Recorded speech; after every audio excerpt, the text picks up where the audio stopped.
Hey, everybody, and welcome to another fantastic episode of the Suzette Speak Show. I want to welcome you, whether you are watching right here on YouTube or over on Facebook. I'm glad you're making the time to catch us live, or if you're watching the replay, welcome. Go ahead and hit the like button. I have a nice, juicy topic for y'all tonight. I saw a quote. I think it was on Instagram where my friends and I have actually discussed this multiple times, and I want to know what y'all think. Is it true, in your opinion, that when a man is ready to be married, no matter who he's with, that woman has basically won the lotto? What y'all say? What y'all say? I always have had the inclination, based on just my life experience, seeing that there are people who seem to be playing the field, gentlemen I know that are playing the field for like very, very long periods of time. And then all of a sudden it's like they just hit I don't want to say the wall, but hit or run into an unexpected woman that seems to just, I don't know if she changes their mind or if they just become more ready. Well, today's subject matter, and I'm glad I'm bridging it with a dad, a husband, a podcaster who I have been admiring here on YouTube. And I'm glad he's here to help me understand the mind of a man. Okay, yes, he is going to speak from his personal experience, but of course, he won't speak for every single man out there. But ladies, I know I can't be the only one to want to understand a little bit more about when a man is truly ready for a committed relationship or a marriage. I feel like there's a lot of faking going on, y'all. I feel like there's some curveballs, some flags on the play. I switched sports there, but I know there are so many of us ladies who are trying to figure this thing out when we're dating. And again, I know most people are not your correct fit. That's the attitude I have when I'm out there in these streets.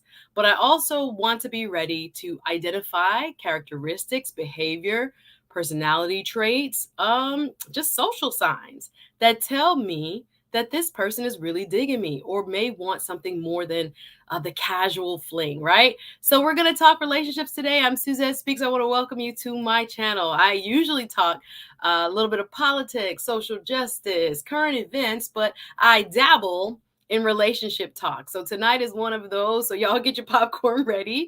This is not my area of expertise. I've been told y'all that. However, I really am trying to gain all the information I can so that when my turn comes, praise God, I am ready. I am aware. I have wisdom outside of my sister circle. Are y'all ready? So for the gentlemen who want to come, we're going to drop the link a little bit later. For those of you who already know my special guest developing dad podcast, I want you to show him some love. But yeah, we're going to talk about the question, okay, I messed up the title. Do you know when he's ready? How do you know? And I saw some gentlemen when I posted it on Instagram that were like, I need to know for myself. I thought to myself, are there guys that are going to be watching to kind of know? Here we go. There we go. How do you know when he's ready? So, gentlemen, if you have some advice, personal experience, some wisdom you want to impart, go ahead and leave it in the chat.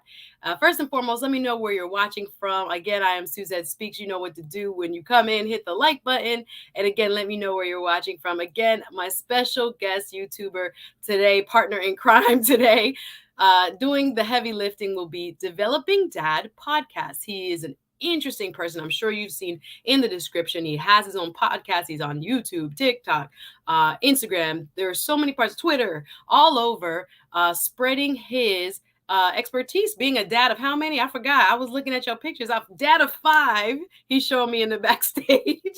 And I was like, wow, this is a man who epitomizes just through his personal walk. Again, no one is perfect, but that there is a benefit for men to marry. And there is joy, hopefully, and there is peace, hopefully. But there are so many men that are double dutching. Y'all with me? Or have you been in this type of scenario, ladies, where you're looking and you're seeing, even in yourself or in your friend girls, man, that dude ain't ready. That dude ain't finna marry her. Or other people are telling you, child, he really likes you, but that's probably not gonna be the one. And you looking like, but I thought it's gonna be the one. I really like him. I think, all the signs are there. Well, we're listening to other women, and sometimes they say the single women is helping keeping the single women single. But I think sometimes we got to ask the men. We have to ask our brothers because men know men. I believe that. Men hold other men accountable. So we're going to have a special guest, Developing Dad podcast, help us break this topic down. Again, how do you know when he's really ready? All right, are y'all ready? I'm ready. Let me see who's in the chat real quick. Let me see. Oh, showing some love already. RM was number one. Thank you so much. RM is one of my moderators. Thank you for being here, my darling. I see you spreading the love. Hit the like button, she says. Please hit the like button as you come in. Again, we will. Oh, he's in the chat too. The Developing Dad podcast, my special guest. Y'all go over and please subscribe to this gentleman's channel. He has some very interesting conversations and deep content. So I thought it was so wonderful that he said yes, and he's going to come over tonight and spread some more of that knowledge and wisdom, firsthand knowledge and wisdom. A married man, a dad of 5, as well as a podcast host and many other wonderful talents. So I'm glad he's here. See you, Anae. Nice to have you. I'm so excited. Yes, I saw you. You were like, I'm so excited. Yeah, we in this together. Hopefully it won't be the last. This is the very first time he's over here on my channel. Actually, I should have told him, if you ever want me over there, I'm good with that too. So you can invite me. Hey, the Harmony Pill in the building, stopping by the show. So, oh, you have a show later? Okay, hopefully I have not caught your lives. So hopefully after our show I could come. I know how I go. Everybody's live at the same time. Thanks for being here. Thanks for passing through. What's up, Sunbreeze? Nice to see you. Was my sponsor for last stream. Thank you so much, Sunbreeze, for your support. Brown Gal Peace Lounge in the building. Nice to see you. Welcome. Medium stroke in the night. They say I do long intro. Can I just set my little scene up? Can I please do that? That's what they say good hosts do. Hey, Seattle Black Veteran in the building. Thank you on the super chat, the super duper chat. Wagwan, my brother Seattle Black Veteran has a wonderful channel. Y'all go check him out. He says, hello, sis. Long time, my brother. Good to see you. If y'all don't know, I'm Jamaican American. Y'all might hear a little twang every now and then. Code switch, as they say. But I'm so grateful to have this opportunity to talk with this gentleman. Like I said, I'm here as a student. Don't get me wrong. I'm not trying to tell anybody how to know when a man is ready. I'm trying to listen and learn. Are y'all with me? I want to say hello to a couple more people. Bring them right up. See you in the chat before the billions in the building. Nice to see you, sir. I'll drop the link a little later. I see you boot up. So maybe we got to ask some other folks, as well as our guest, what they think are the vital and most pivotal signs that a man is really ready for a committed relationship. Y'all, we have a lot of fakers out here. They're learning. Apparently, they're giving classes, Developing Dad. Apparently, they're giving classes on how to look ready, sound ready, and not really be ready. So we're going to get the truth, the whole truth, and nothing but the truth tonight. We are going to do some digging, y'all. I'm glad he's here. Good evening, says Miss Pollard here by way of Developing Dad podcast. Y'all, people in the building, great to see you. Welcome. Thanks for coming on over. I'm glad to see y'all busy in the chat already. All right, so without further ado, I'm so grateful, with much gratitude. I'm so grateful he said yes as soon as I reached out. So please welcome for the very first time to the Suzette Speak Show, none other than Developing Dad. Wagwan. All right. So look, I'm excited that you invited me. I'm grateful to be here, and I'm honored to be on your channel. Excited to have this conversation. Yeah, I think it's going to be fun. I said that on my promotional video for this one. I said I think this is going to be a fun topic of conversation because there's some things that I'm going to say that may be new to some people. There may be some things that I say that you already know, but I'm going to try to bring a fresh perspective and actually use some things that I think are familiar to a lot of your audience as a way to help them to assess whether or not a man is ready. Awesome. Oh, yeah. Well, we're ready for every tool that you can offer, my brother. So before we get into the conversation, just really quick, introduce yourself. Tell us what you do here on YouTube. All right. So my channel is basically me having a conversation with my sons as if they're my sons and daughters, as if they were in their 20s. So I'm trying to leave something on YouTube that in about 10 years, when my youngest daughter is around 16 years old, she can go to YouTube and say, hey, my dad well, she's probably going to have heard it all the time in the house anyway, but they can go back and see an archive of things that I've addressed, teachings that I've put out there on YouTube that can help them to walk through life. And if it's helping other people, so be it. And it's a blessing to be able to do that. I have many varied interests. I am a husband of one wife, Nasha, father of 5 children. I'm a classical Christian educator, and my wife and I run a classical Christian hybrid school together. I'm a software developer. That's kind of where the name came from. I'm a software developer, and I'm always trying to improve as a dad. So developing dad, right? And I love alliteration. I love logic, rhetoric, teaching these subjects. I love, teaching a biblical worldview. I love the Bible. I memorized 15 books of it. It's a word. Thy word is a lamp unto my feet and a light unto my pathway. Brother. So And when I I got the Bible scholar, software developer, YouTuber, podcast host, husband, father. Bruh, I said multi-talented, but they didn't know. Know. Wow. I'm just old though, so that's a part of it, right? No, I'm a lot older than I look. You must be tired on top of all the stuff. To before the billions already in the chat. Look, my goodness, I see a super chat there. I saw that, right? He's getting close to the billions if he's dropping $100 super chats. We coming in hot. Let's go. Come on. I can't even find the button. Let me go back to the comments. Before the billions with the super chat.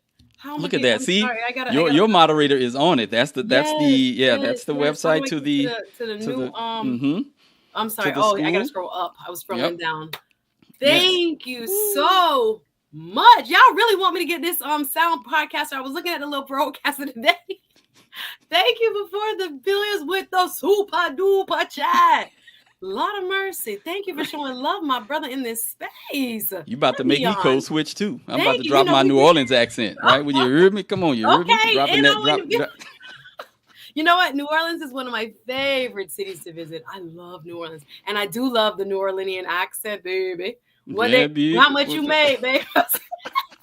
I was like, I'm sorry, what do you mean? He's like, how Look, we off the rails already. All right, sorry. Before the millions got me hyped. Showing that love. Thank you so much. I can't wait to get my soundboard.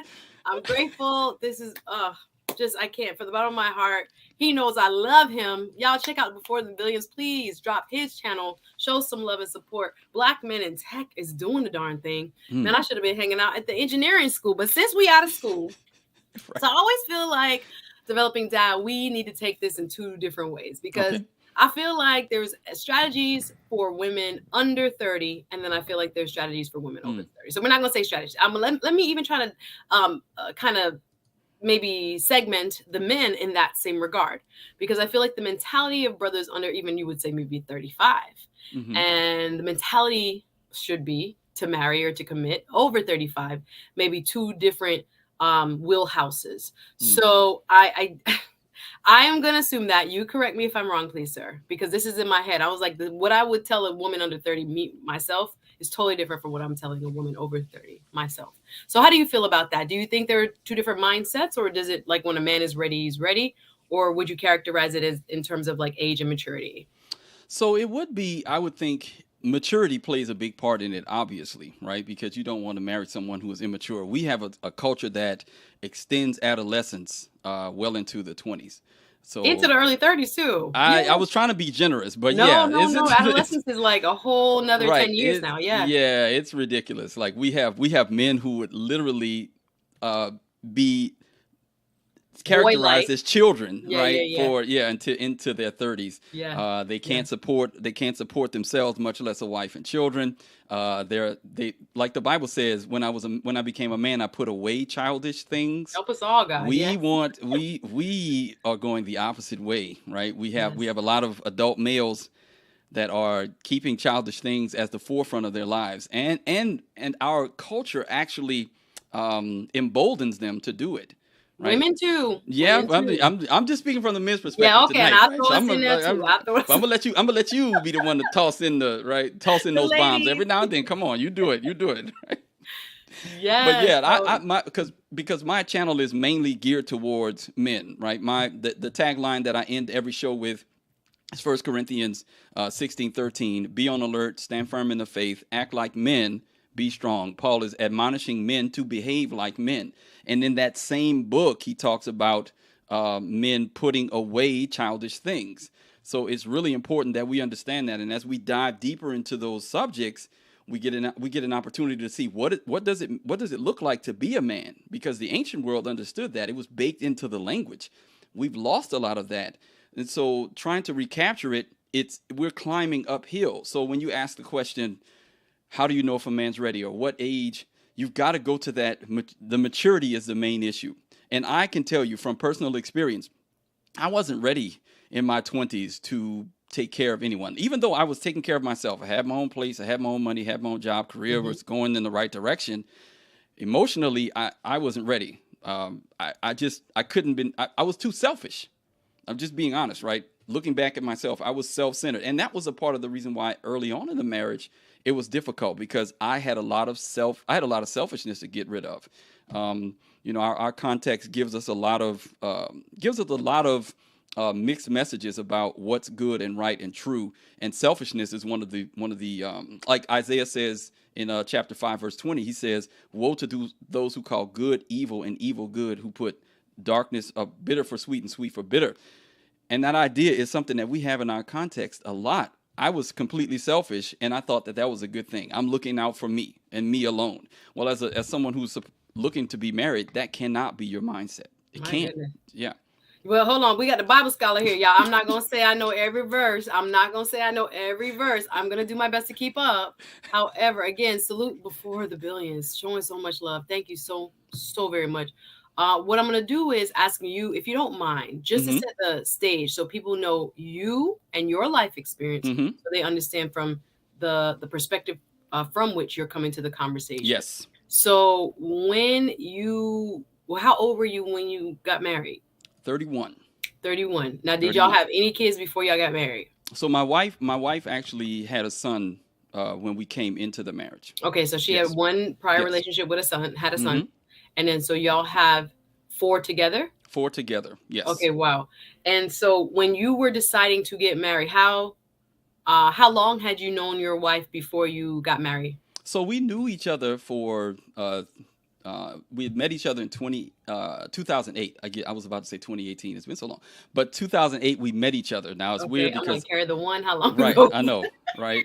So we've been knowing each other for, 14 years, I think? Ooh, yeah, we've been married for 12. Okay. Known each other for 14. So I'm trying to figure out y'all's courting time and all this. Because a lot of people, y'all want people to wait 10 years and we ain't got it. So I'm just trying to figure out your mindset based on your own story. So met your wife 2 years later, approximately married her. Fantastic. Now, so I'm so glad. You know what I'm so glad about? You're not high school sweethearts. So right. Now, I find it very hard to learn from high school sweethearts. But go ahead. Sorry. Let me give you a little bit more context. Okay, go ahead. Around that I'm trying to figure out your life. Okay, yeah, because it wasn't a 2-year courtship. Okay, so I was a salsa dance instructor. She came to my class. No way. She became my student. There was no romantic interest between the two of us. You saw her, you liked that girl. Oh, when I saw her, I thought she was bad. I mean, I'm not gonna sit here and lie, but I was in a relationship at the time. I mean, of course, when I saw her, I thought she was attractive. Like, don't get me wrong, I'm a red-blooded male, but she was not, she was not the object of my affection until years later. So she became my student. And then she became my dance partner, because I saw her as someone who was loyal, who was very, very mature, very she just had a very calming and quiet spirit that I was drawn to. She reminded me in a good way of my mother. Right? Very nurturing. I could see how she nurtured and took care of her son. Yes. So that was also a benefit to me, to look at her and say, okay, this woman is raising a child on her own and she's doing a really good job. Right. I know there's a stereotype about single mothers. I was about to say they trying to hate on stepdaddy season, and it hurts my spirit. Well, listen, I feel like there's good men with kids already, and there's good women with kids already. Listen, what was your attitude when you saw that? You weren't offended. You weren't dismayed. You didn't find her less attractive. I wouldn't be here if it weren't for a man taking my grandfather took my grandmother, who was abandoned by her husband, and she had 2 children with her previous husband. He abandoned them. My grandfather took them in, the 3 of them, and then had 4 more children with my grandmother, who just Oh, died wow. last year in her 90s. And I wouldn't be here if it weren't for a man stepping up and loving a woman and her children. And because my grandmother was a godly woman who was abandoned. So what are we supposed to do in that situation? Does she Right. fit the stereotype of the typical single mother? No No. fault of her own. Yes, Right, yes, yes, yes, because yes. yeah, horrible character is not isolated to single mothers. If you have horrible character, you're going to have horrible character whether you have children or whether you're not. Right? Exactly. And I say go to Proverbs 5, go to Proverbs 7. If you're a man, look at that list of things and you say, does a woman match these? Then I should leave her alone.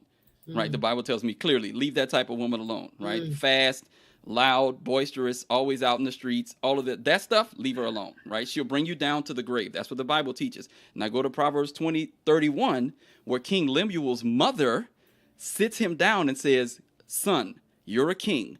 This is the type of woman you should have. And she goes, everybody talks about Proverbs 30:31 as a Proverbs 31 Right. woman, right? If you heard that in church. But the first 9 verses are set the stage for it because it's King Lemuel's mom telling him, this is not a man writing this. This is a woman writing about what her son should look for in a woman. And that's the stuff that you should be paying attention to as a man. And I saw those qualities in my wife, and that's why I was drawn to her, right? So And that's there in were Proverbs 5. Where Proverbs, is it? so Proverbs 5 and 7 are the picture of the woman that you don't want. Oh, Proverbs 31 is the picture of the woman that you okay. do Y'all want. done skip a couple Right, books. So right, read Proverbs 5 and 7. Because right. and again, I don't want to go there yet because I Yeah, find there are so many men, not every man, but there are a lot of men being deceived into what they should be looking for, which is, external beauty exclusively right, and primarily. right. And I feel like a lot of men are meeting their destruction quick, So, because they are being deceived. And yeah, again, women know that. And women know, all right, if y'all looking for this, that, let me enhance this, let me do that. yeah. And the next thing you know, you are, let's just say in a pickle. So Yes, there's sis. a lot of deception going on. So I assume, excuse me, let me clarify. Okay. So you met your wife. She was first year student, Mm-hmm. salsa dancing. Was that in New Orleans? Yes, Can you yes. salsa really good? I was a teacher. I mean, Do I you have did I videos mean up like can you there. salsa cubana that style So I too? don't do Cubana. I was doing New York and New York on 2, LA on LA on I 1. just find Those this 2. so interesting. Yeah. Thank you. I just wanted to know if you do casino style. But anyway, I can do casino. Like I've okay. learned it, but I don't really do it. Like that's not my bailiwick. That's not my Okay, wheelhouse, that's not right? your So strength shrimp. that's not my Okay, got strength. you. No, that's So I'm gonna that's be I'm not interesting. gonna be the one calling out the steps. Let's Yeah, just say okay. that. I just Right. watch in Miami when you go to certain clubs, when you watch it, it's like poetry in Oh motion. yeah. Sorry, Just I'm just everybody moving at the same sidestep. time. Yes, Yes. my Yes. best friend in high school was a Colombiana who could move. Oh, And she Colombian would take me salsa. out. Oh my God. I'd be like, this is poetry in Ooh. motion, God. Yes, speaking without any spoken word. It's so beautiful to watch. So anyway, so I could imagine this is how I'm picturing you and your wife to be moving. That's why I'm like, Mm-hmm. Oh, there's videos on YouTube with the 2 of us. If you look at, I think, no, I think I took no, it was 2 videos ago on my channel. I got a copyright claim because it was Mark Anthony's oh, E Hubo Alguien was the song, and it so came you after can't me. use it. Like I Yeah. was like, So whatever. who made the first move? You Oh, it was saw, me. That was me. okay. Yeah, yeah, yeah. Was It she was me. flirting with you? No. Okay. So you Mm-mm. made a clean, okay, let me ask you out kind of move. I knew what I wanted. I wanted, yeah, I wanted to be with her. She looked good to me, and I saw that she was the type of woman. So it was actually, and she knows this story. I actually had the choice between pursuing her or one other woman. So it was either the other woman I looked at and I said, well, I could probably have a good time with her, and it would end. It would be some fun, but it would eventually end because the maturity wasn't there.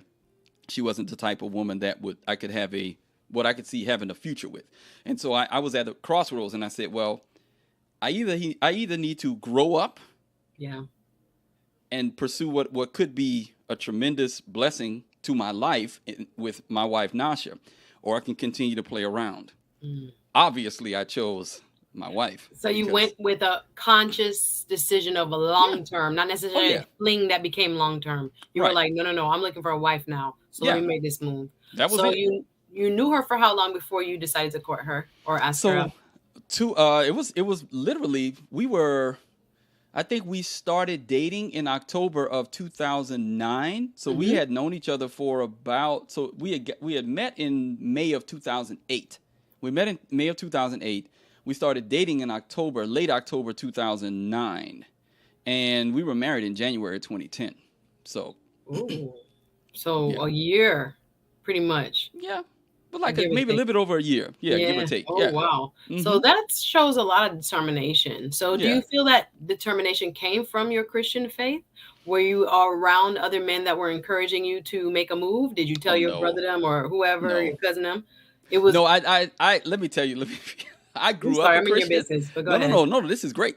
I grew up a Christian, but I would say. So let me say this. I grew up in a Christian household. My parents were Christian. I was around Christian things, but when I turned 20, I stopped going to church. Ah, So from 20 to 31, I was like I said, I was selfish. I was doing my own thing. This is recent. I've been a Christian like really a Christian, meaning I am an actual follower of Jesus Christ, not just a in name Christian, what I would call nominal Christianity, but I'm walking behind Jesus Christ. I'm saying He's my lead and I'm following Him, right? What the ancients would call following the way. So that's been since 2012. That actually happened after I got married. But I would say yes, that the influences of seeing my parents being married for uh, 44 years. My parents have been married for 44 years. Seeing that marriage was a good blessed thing, being raised with my four siblings. I'm the oldest of five. All of that made it, yeah. just natural for me to desire these things once I thought that this is where I wanted to go. Right? I Wow. want I want this path now. I need someone that I know can bring me this path, So help was me it a along this light bulb path. Right? moment for you? Nothing pushed you into it? It And was shout out her. to Trish out with the poems. This Yeah. should be good, girl. We trying to do work. We trying to do work. Thank you so much for contributing and showing Yeah. love with the super chat. So was it like a something inside of you that said, "Oh yes, It was this the her. one." No, It it was was just her. her. Yeah, it was her. Mm. I wanted to marry her. I didn't want to nebulously just get married, like this idea of, oh, I Okay. want to be You married. just didn't want to marry and she happened to be there. It I, was I wanted her. to get, well, I knew that I would get married. I, Mm. I just always had the idea, yeah, I'm going to get married eventually. But there was no woman that made me think I want to marry this woman. So that's the hurdle that most men, if you want to get married, the hurdle next is to find a woman that makes you think I want to marry her. Now I have an object, right? Every verb needs an object, right? You Right. can't just like verbs don't just exist out there. Like if you're going to act, you're going to act upon something in that instance. So to marry means I have to have an object to marry. I can't just say, "Oh, I want to be married," and just like randomly, like, "Oh, that's just a desire." But no, my wife was the object that made me think this is the woman who I want this verb to act upon. I want to marry her, right? Because she's the one that I know can help me build the life that I want. Awesome. So it was her. That's Yeah. interesting to hear because I'm going to throw up a quote real quick. And shout out to DL Saint. I really want to know podcast. We did a wonderful show called Is Marriage Dead?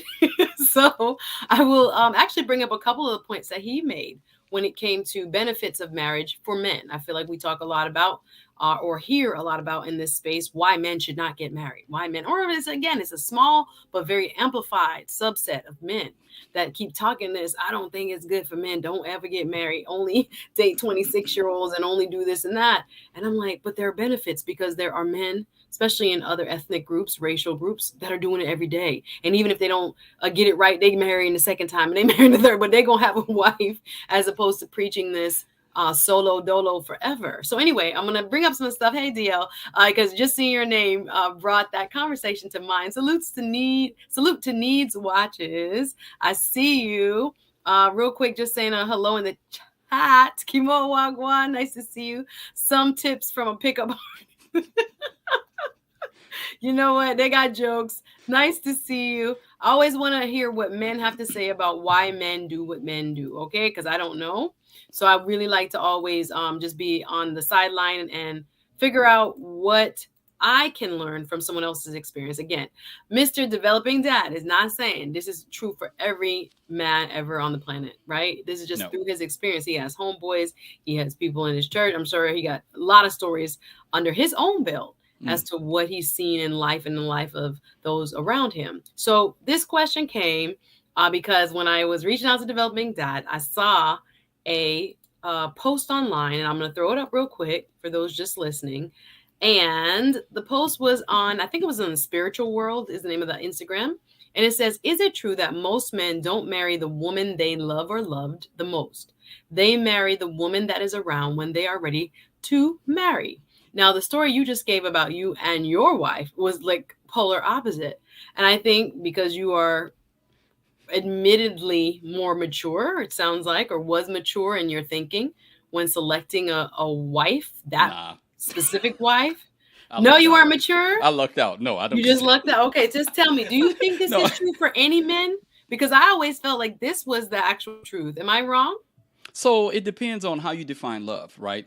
Again, if you come to my channel, you know I like to define terms. I don't want to talk past past this quote, because I think how they're defining love Yes. is a romantic attachment that in most cases is fleeting, right? That's one of Mm, the reasons why divorce is so prevalent, is because we're anchoring to something that's always shifting, right? If you want to anchor to something that's true, I would say find the biblical definition of love would be in First Corinthians 13. You can anchor yourself to that. If you love a woman like that, then you'll get married to her, and that's how I love my wife. Right, patient, kind, not envying, not boasting, not seeking your own will, but seeking the good of the other person. These are the types of things that First Corinthians tells us that's what love is about. So if you actually loved the woman like that, then you would do what it takes to get married, and that's what I wanted from my wife.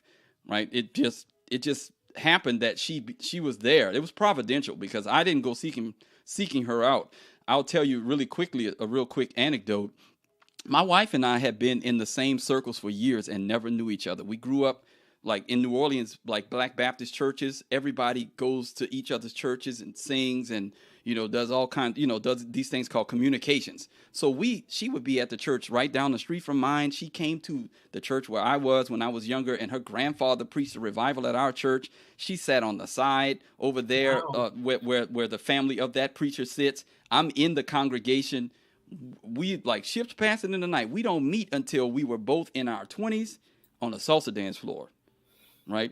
So that was providential for us. We almost had the exact same upbringing. No, I'm the son of a Black Baptist street preacher. So is she, right? So all of these things are very important. Now, when you get that was the anecdote, but to get back around to the point is, if you're settling, or if you're defining love as the Greco-romantic, heart fluttering, knees knocking feeling that tends to leave Butterfly. after, right, butterflies that tends to leave after like 6 months, and then you're ready, you're trying to figure out a way out of this. Then yeah, you'll probably marry somebody who you didn't love the most, but who was there, and you're ready to settle. But if you're actually defining love the way the Creator defines love, that type of love, you will try to marry that woman ASAP, right? And that's actually what gracefully, I'm grateful to the Lord that that's actually what I found. That's fantastic. So we'll get into the topic a little bit more because I'm grateful that you shared your story. Y'all hit the like button if you're just joining. I'm here with Developing Dad. He is a fantastic YouTuber. Apparently runs a school, software developer, dad of five, husband. I don't know how you have time to do even this tonight. Thank you. But I'm grateful he's here because any man who has lived like he has lived has a lot of wisdom. Raising five kids is not it's just not an easy job, period. And then keeping a marriage alive is not easy on top of that. So I'm curious to pick his brain about the subject matter of when do you know he's ready. So you've given your personal testimony, if you will, as to know, like she changed. She was like, yeah, the one. I'm gonna have to shape up and pursue this one here because this one I can see the attributes that the Bible talks about. Now I'm gonna take you out of the equation for a little bit and try to ask you, in general, in the society that we live in now, where there's a lot more. men without kids, a lot more men who are not married, particularly in the African American culture. Why they ain't ready? Or like what you think is holding up the sidelines? Why are they on the bench? Whew. What is that about? So how Before long we do we have? that's what I'm like. But they're saying they Oh, want families. I think some are yeah, saying they want wives. I think, yeah. but there's a lot of them that are waiting, just like women, longer, Mm-hmm. not Yeah, marrying before 30. right. And they are doing it for multiple reasons. I'm not saying we'll probably discuss all of them here. If you guys have ideas, drop them in the comments, and we're gonna drop the link. We're in the second half of the show. But why do you think a lot of men are sitting on the sideline or kind of waiting? Well, I think uh, there's a multitude of reasons for this, obviously.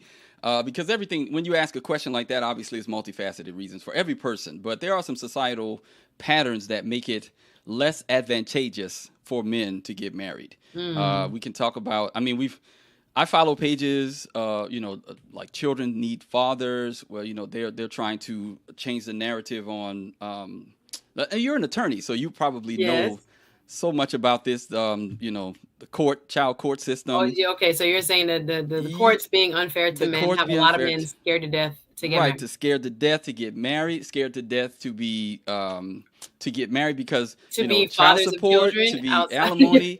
Right. I mean, that doesn't stop their baser nature of wanting to be with make a the woman. babies. Right, do the thing that causes you to make the babies. But I mean, and again, this is eventually you have to find the right woman and act like a man and be strong. Like that's why I say what I say um on my channel at the end. If you're a Christian, God has not given us a spirit of fear, but of power and love and self control and a sound Mm, mind. mm, So we're not like I'm in this right now with a woman, and we're building something. So it's not an excuse. You've got to find the right woman. So some of the reasons again are the picture of marriage that we get in entertainment and media. Marriage is always painted in the most negative light. Oh, the old for ball and real. chain. The children are at best in most shows a hindrance, right, to living the type of life that you want to live, right, which goes back to selfishness, right? What do you mean? What type of life do I want to live? Well, my question is, if you're a Christian, what type of life does God call you to lead? Mm, And what does big that question. look like, right? It's not a self-centered, selfish one. It's one that's leaving a legacy, right? So that's one of the great benefits of getting married is that you and having children is that you leave a legacy. I wouldn't be here if a bunch of people hadn't, you know, Decided to get decided married to and get have married and have children. children, right? I just had that conversation with my Yeah, cousin. I'm always saying to her, the people that I love the most on earth are here because someone decided to have a baby. exactly. So Yeah, as much as I come from a very big family and we take that for granted, because a yeah, lot of I'm like 50-50 on the next generation. They asking right. what you drinking. Oh, You yeah, this is drinking my this is bubbly? my bubbly. Yeah, this is my Yeah, they, Inania knows what I'm drinking. She called they me out on asking it, what you right? drinking. But yeah, when I look around, I'm like the most joy I have, the people that I trust the most, the people that I have the best memories with are family. And I think I agree with you. And the media is being undersold or Mm-hmm. undersold to our specific population. You don't want no family. You don't want no husband. He's going to No. drag you down. He's going to do this. And when I look at the people who I know are happiest, it's because they have good families. Their family brings them a lot of joy. Yes. So we're seeing there's a trend though that people are not getting married. I'm gonna hopefully find out why. I guess when we drop the link, others can chime in. But let's start talking about what it is, and I that we should be looking for to know Mm-hmm. that a man is ready. Let's go there. Oh, Because no matter who we are, there comes a point. I mean, there's shows right now on Netflix. I don't know if y'all watching The Ultimatum or if you're watching Bridgerton even. But a lot of shows center around, the courting and when the courting actually becomes real. So, what are some of the signs we need to look for as ladies if we're dating and we want to know if he's really ready for a commitment?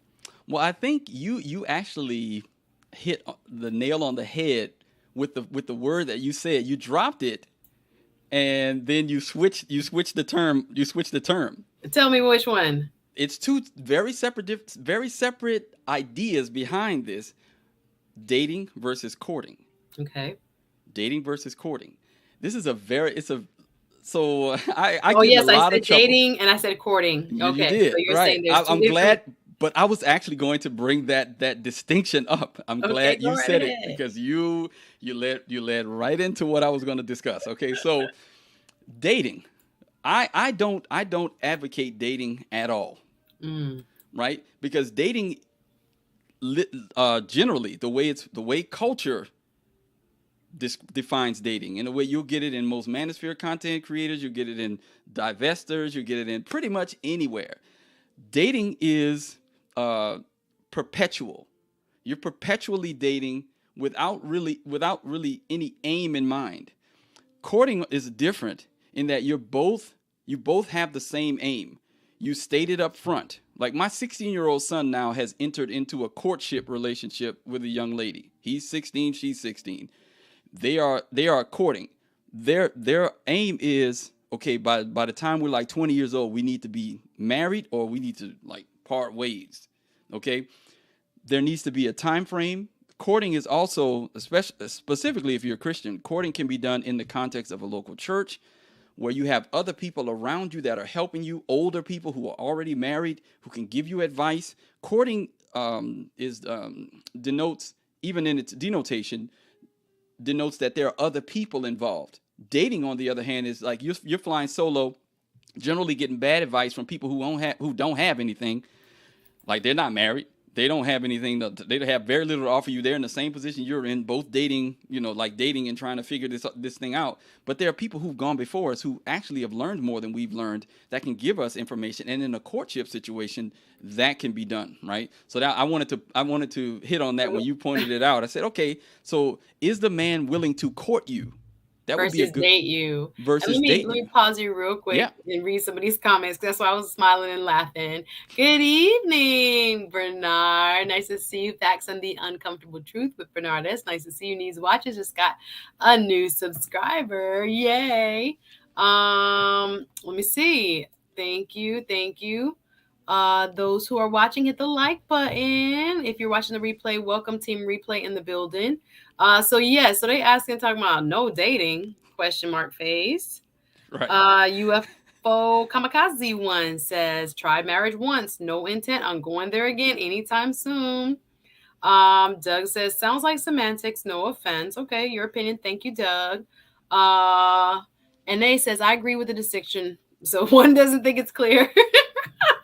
Well, The in the other one is Nia, in like, the yep, I Nia's, hear it loud and clear. yeah, Everything ain't for everybody. So we yeah. good. I love it. What's good? Chaos Rain, nice to see you. Michael Richardson adds, in my days, that's what we did. Court. When you seriously wanted to be with someone. So give me some ideas of what the dating would look like versus since it seems like there's very close to some, but others understand the distinction. Yeah. What would be an idea of dating? And then what would be an indication of courting? All right. So one distinction right off the top is that you can date multiple people at the same time, but you cannot court multiple people.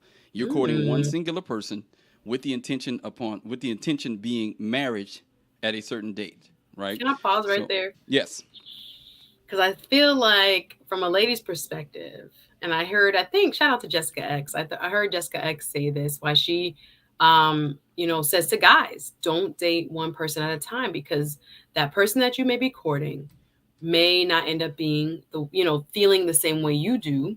And you wasted a year or 2 years. And I would say maybe that's true for women too. I started thinking about that in terms of, especially if you are an African American woman that was raised in the church between ages hmm of like 30 and 50 right now, you probably have been taught to date one man only, focus your energy on that one man. But oftentimes you have invested 10 or less years, 3, 4, 5 years. And what happens when that man is not your husband or is not, I even met a lady just the other day, was at a fashion show with it was like at a salon, kind of like a salon show. And this lady introduced her boyfriend to us. She was a fellow attorney, and me and the owner said the same thing. We were like, he ain't gonna marry her. And they had been together like 2 or 3 years. And in my heart of hearts, I was like, he ain't gonna marry her. My spirit told me that from when I just met them, and I felt so bad. But she is quote courting in her mind, but me and old girl could see he's dating. He may have you thinking that you are being courted, or maybe you have yourself thinking that you're being courted. I don't know, but what happens when one person is not on the same accord? It's very, it hurts to have to acknowledge that, but I feel like that's a reality for a lot of people. What say you to, how do you set those boundaries and parameters, I guess? So here's one thing you can check that comment that Chemo C just left. Let me see. He this is something I was actually going to bring up. Right, courting, it does involve serious vetting right up front. Okay. There's no. So by the time you're actually discussing this in the context with other people, there's no there's no, oh, we're going out by ourselves late at night to do X. It's we are intentional about both of us being married by this date. Generally, it's like 6 months to a year. It's not this 2 and 3. Like if somebody hasn't decided that they know you well enough to get married to you by 6 months, a year, bounce. Like, some people live in a lie, or live in an untruth that people are pushing them. And I don't understand 10-year relationships that are not marriages. I don't understand that. And again, not from a place of judgment, but just on a, well, dang, if I'm giving you all of this over 10 years time, why aren't we married? So you're saying a courting relationship is distinct because it, like the conversation up front, as Chemo's saying, involves heavily vetting. I already know who you are. And I'm going to say to myself, or we're going to say out loud together, I really think you could be my wife. I really think you could be my husband. Okay, let's proceed accordingly. So that's when you know you're courting. So a whole bunch of y'all. That's it. Right there. A whole bunch of us ain't never been no, just kidding. Have never really been in a courting relationship. Yeah. Well, most people haven't, because dating has been the accepted practice for a few generations now. Yes. Like before maybe what, 1950, 1940? Probably there was no even such 70. Probably up in the 70s. They started like Jimmy Dean in the 50s started changing that smoked a cigarette and looked tough on top of your Thunderbird look. I think American culture really started to change 50s into the 60s. And then it became, I mean, we always have had pockets of 20s, the roaring 20s and things like that. Right. Serial dating, right, is what people are calling. But right? to become like socially acceptable in like movies. Right. Kissing your boyfriend, kissing someone on TV. Like it was huge into the 60s and 70s. Interesting. Yeah, I watch a lot of those old television shows, and it was scandalous for a woman's like part of her leg to be showing. Yeah, like this is. So we've culturally become accustomed to dating. Very good point. Andrew adds, courting is needed these days. Yes. Yeah. You see, it's always older people that are saying that. Yes. Because they recognize the folly of dating. Yes. Because I mean, it's a waste of time. Yeah, it's casual get to know yous and buys. In my opinion, courting requires you already know the person or at least familiar with them. Very good point needs watching. Yes, it is. With so many online dating, though, you can't court that way. Then shut the apps off. Like it's very simple. Like it's not rocket science. Before apps and before the internet, people married who were close to the people who were close to them in their town, in their cities. We have this idea that there's this vast array of people, this smorgasbord of people. I wouldn't be able to talk to you if it weren't for the internet. I wouldn't know who you are. Right. I would have married somebody in my local right where radius. I came from. That's very right where I came from. Yes. And that generally but you could get to know that person because you could know people who also knew that person. Mm-hmm. Exactly. And vetted and knew the families and understood their brought up. See, this is how people used to almost arrange couples back in the day. They understood their family, they understood you, how much money y'all got, how much your mindsets are similar or not.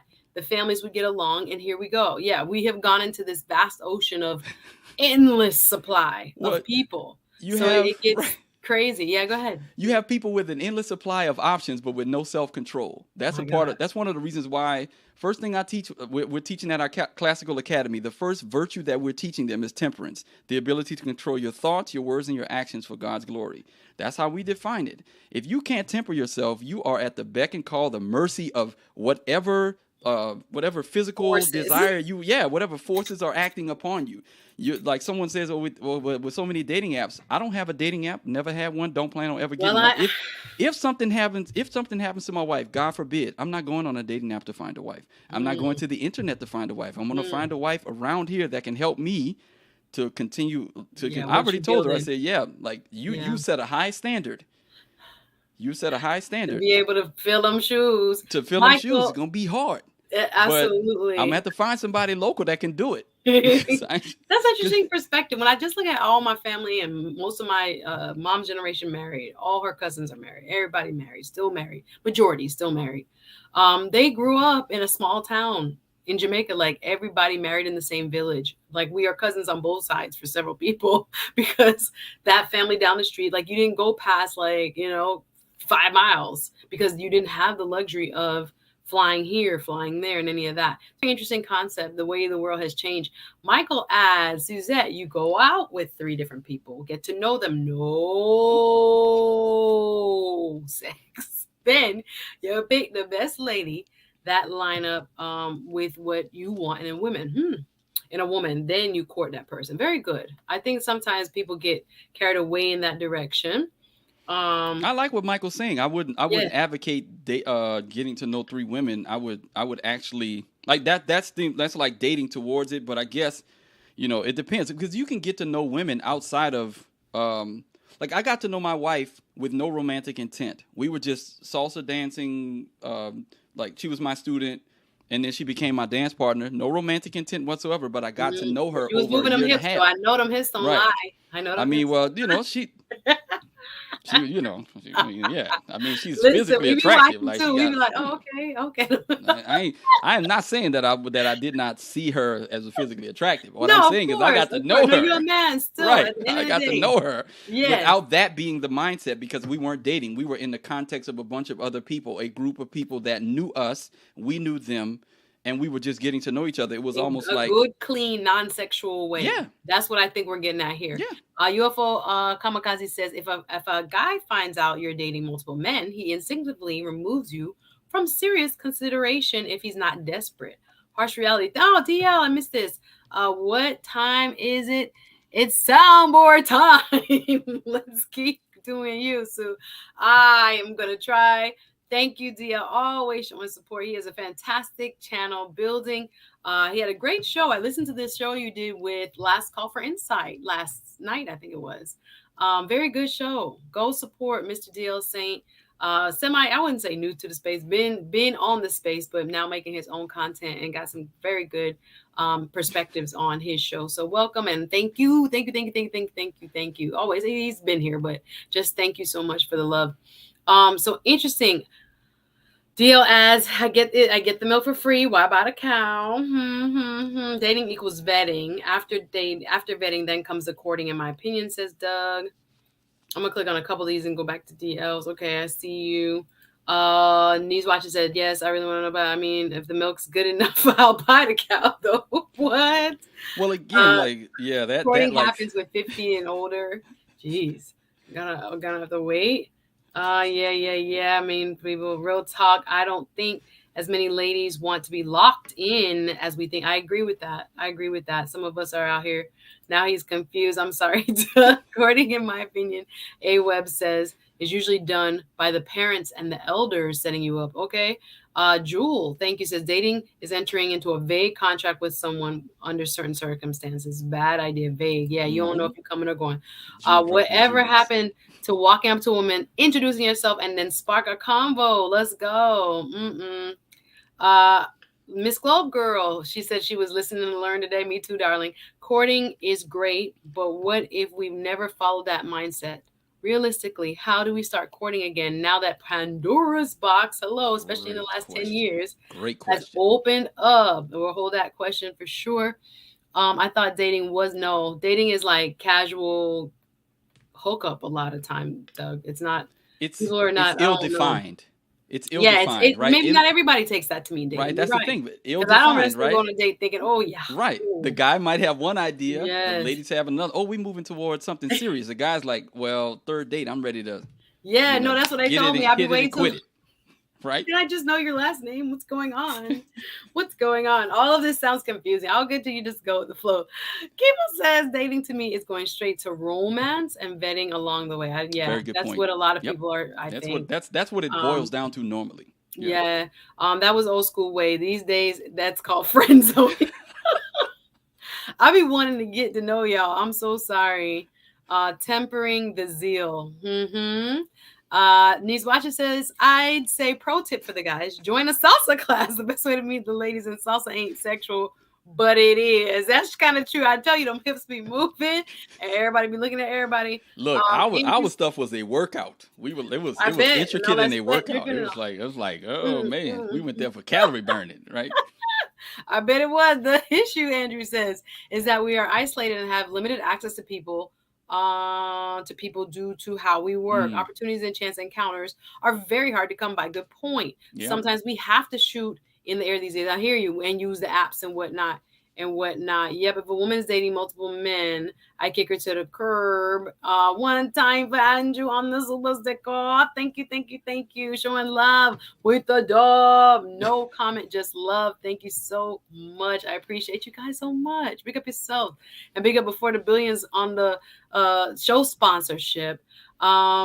Interesting. I'm gonna let you respond to some of these. I know I've read a lot. I'm pretty much done looking for anything serious. Wow.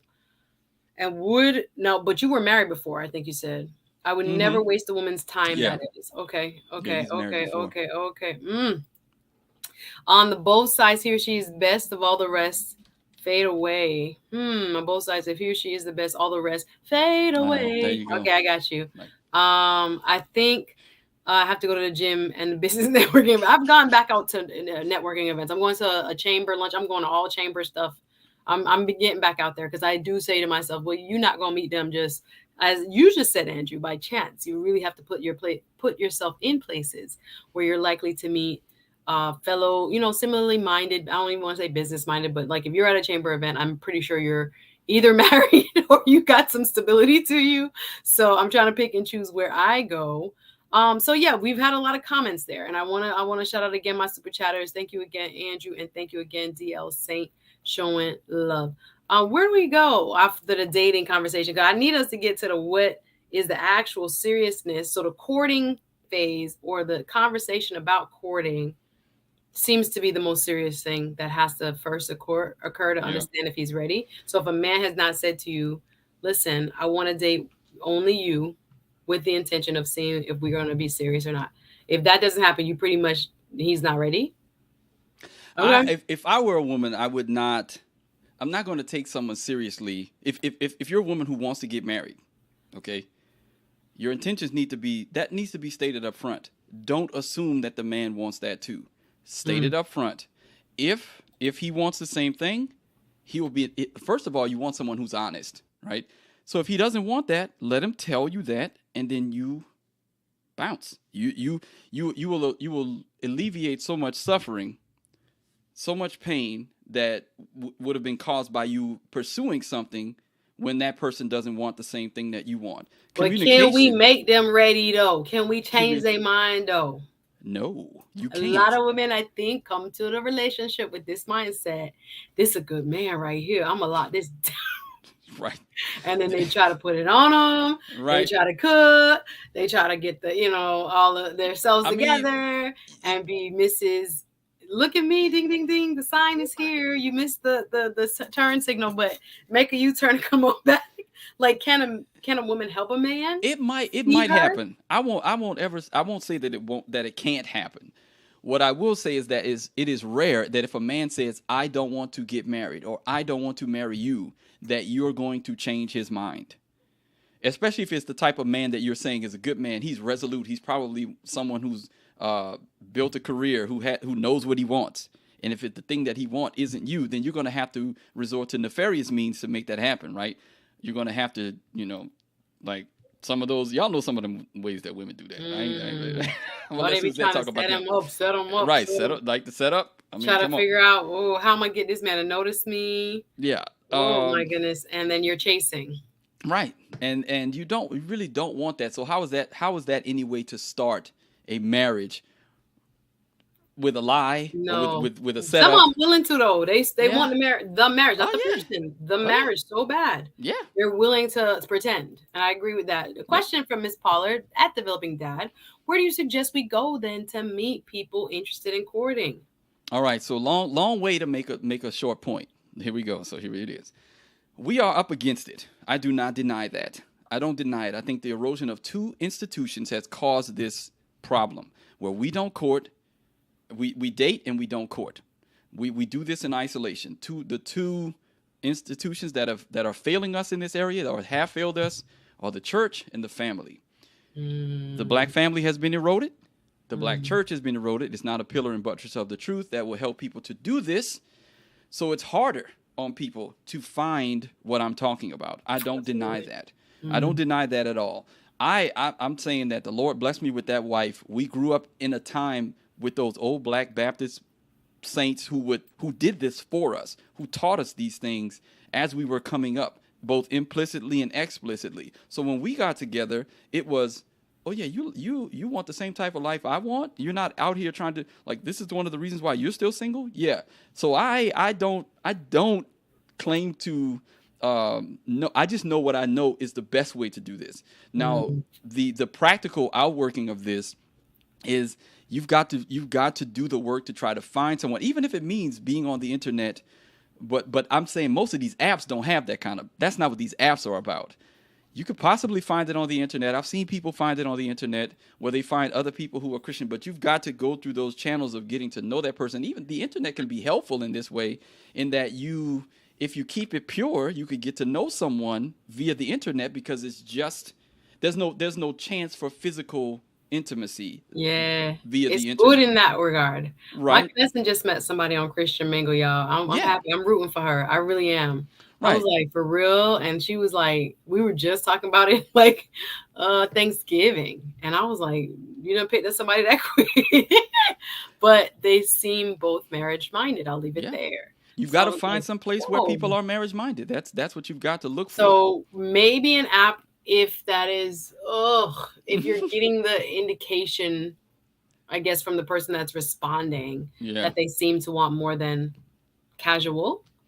But physically, if you were talking to your son, if your son had graduated college and he was Hmm. like, Dad, where do I go? Where might you suggest? Oh, well, see, with my sons, we've already baked it in. We're part of a good church that's marriage minded, that's family oriented, that, the pastor and I are good friends. He has four See, yeah, kids. but okay, so just Right. take it So step. my Maybe I sons, my can go with sons is your like, son right. because you guys are in a community that Yeah. thinks like this, but a Right. majority of Black Right. America is not They're living that not. life. Right. That's why I No. said don't So we ask me might have that to leave that question. question to some Right. panelists as well. Right. So, because if you have that fabric, I felt like, again, I grew up in church and they never talked about marriage. So Yeah. I don't think even in a good foundational, like Bible believing church Yeah. where I grew up, they didn't practice what you're talking about. Like I feel Most like I churches got don't. failed. Like it's Yeah. it's it's terrible. Most churches Um, don't. yeah, they don't do a good job handling courtship, especially for the singles, the younger singles, etc. They're I don't know what they're talking about. They're just talking about don't Yeah. get pregnant. So Miss Paula, we're gonna come back when I drop the link, and I'll drop the link here shortly. Yes, honesty is the most important thing. Needs Watcher says, man, if a woman came at me wanting to get married and did things you said, I would be done and done. Never experienced that though. I don't know. Have y'all watched The Ultimatum on Netflix? Well, Where yeah, go did ahead. Go ahead. is he saying that if a woman gave him an ultimatum? I don't think Nah. anybody's given. I don't think I advocated an Wanting to get ultimatum. married. No, no, I mean, no. she wants to get married. I think, yeah, you should. He should be done and done. Like, that's the Okay, because thing. that's not what he's looking for. I agree. Right. Okay, I see That's the it. And point. the woman should say, "Great, thank you for being honest. I'm going somewhere else." Right. And then nobody's pain. No, Nobody's exactly. hurt. And Right. I Yeah. appreciate that. It may hurt for a temporary, but Right. I appreciate it. If you don't want what I want, get out my face. Yeah. Stop wasting my time. Stop wasting air. Stop, get off my phone. I Right. agree with that. So, Because they only uh, want one thing. After you tell them you want marriage, and that they and keep it's a click. pursuing, You already you know know what's coming. exactly what they're coming And for. I tried to encourage women, remember, the 99% are probably not your match. That's the hardest thing. Women are not used to as much rejection as men have. So when you think, oh, I found him, I found him, I found him, if he's not in the right mindset, even if he got the, I guess, resume, which again doesn't tell you much about the person. A lot of men look good on paper, but the Mm-hmm. person, Yes. I'm talking about the personality and the character, is who Yes. you're marrying. That's who is supposed to be your protector, Mm-hmm. provider. That's Uh-oh. who you have to Uh-oh. trust and lay with. Uh-oh. If you're not into that person, y'all want the marriage so bad, but you're not looking at the person and vetting the person. You keep setting me Especially up. when we get into the more mature ages, and then it becomes like almost a desperation. And whoever got a good paper resume, y'all ready to marry. All right, I'm off it. Leon says good conversations like this need more viewers. Thank you. Well, y'all share if you can, like, comment, share. It helps. Thank you so much. We just want the negative stuff, but not the blessings and the gems for from a great conversation. I'm glad you feel that way. Okay, I appreciate it. So he said, no, Yes. I mean, would Yeah, I saw him I say, mean, I look, look, would look, get y'all got married. me all wrong. I get you. My Okay, bad. got it. Should be a little more. My bad. Thank you, Leon. This world is upside down for real. That's really, I think, the hardest part when you feel like you're normal, and then you go out into the world and you're trying to find other normal people. Now, other normal people do exist, but Mm-hmm. it's you finding them Yeah. at the right time, at the Mm-hmm. right space, of their life, all that good stuff. Normal people, I feel like if I'm single and I'm normal, there got to be other normal single Yeah. people out there. But again, they got to be ready. You got to be ready. You got to be in the right mindset. They got to be in the right mindset. Mm-hmm. Hopefully, they've done the work of Yep. healing. Because I realized, I saw a quote that was so powerful. They were like, if you do not work out your childhood traumas, your Mm. relationships will. Yeah. You're welcome. So you got to also hopefully find the man that's been working on, dang, this has been heavy on me. How Yeah. have I worked on getting that lighter so it does not come out when I'm a dad? So it doesn't come out Mm-hmm. in a negative way when I'm a husband. And again, when you're married, you don't know everything. You're going to have to No, help him no. work out some trauma, and he's going to help Right. you work out some. Right. But for the most part, especially Ooh. as you get more mature, we would hope that a lot of people have spent time, alleviating themselves of some of this emotional pain and baggage. But it is not always true. So Yeah. again, y'all could be similarly yoked, like grew Mm-hmm. up the same. I met a guy like that at the beginning of the year, similar background, similar this, similar that, and I was like, dang, this could be a good man, but he was not ready. Mm-hmm. In his mind, he still wanted to play. So I was like, Yeah. oh, we could be great, but y'all, Yeah. but you don't want me to be great though. So Right. it happens. You don't want us Um, to be great, right? yes, Right. exactly. That's the thing. You and him matching at the same time with the same intention is hard. Yeah. It's hard. So you guys, ladies, especially, and I'm gonna drop the link here. You really have to be willing to. They say kiss a few frogs, but it's Mm. gonna hurt a little bit because you're gonna see the potential in a man. You're gonna see some of the greatness that could be a Mm-hmm. good husband, but Yeah. he might not be the husband for you, and he doesn't want to be a husband yet. Yeah. That's really You what can't I be a see a good lot husband of. if you don't want to be. Exactly. I'm like, God, this is a That's good man gone that's to waste. I say that like at least probably once every other right. month. I'm like, God, this is a good man. But they out here playing games. So let the truth be told. Okay. This stream is me thinking now I need to reevaluate my past dating slash courtship experiences. Good. Okay. I'm glad. I try to at least push. I Yes. try to push the antithesis a little bit, just to get people to think about some of the things. Because I'll tell you all, like I didn't do this. This happened to me by accident. Go The way ahead. I courted my wife by Mhm. accident.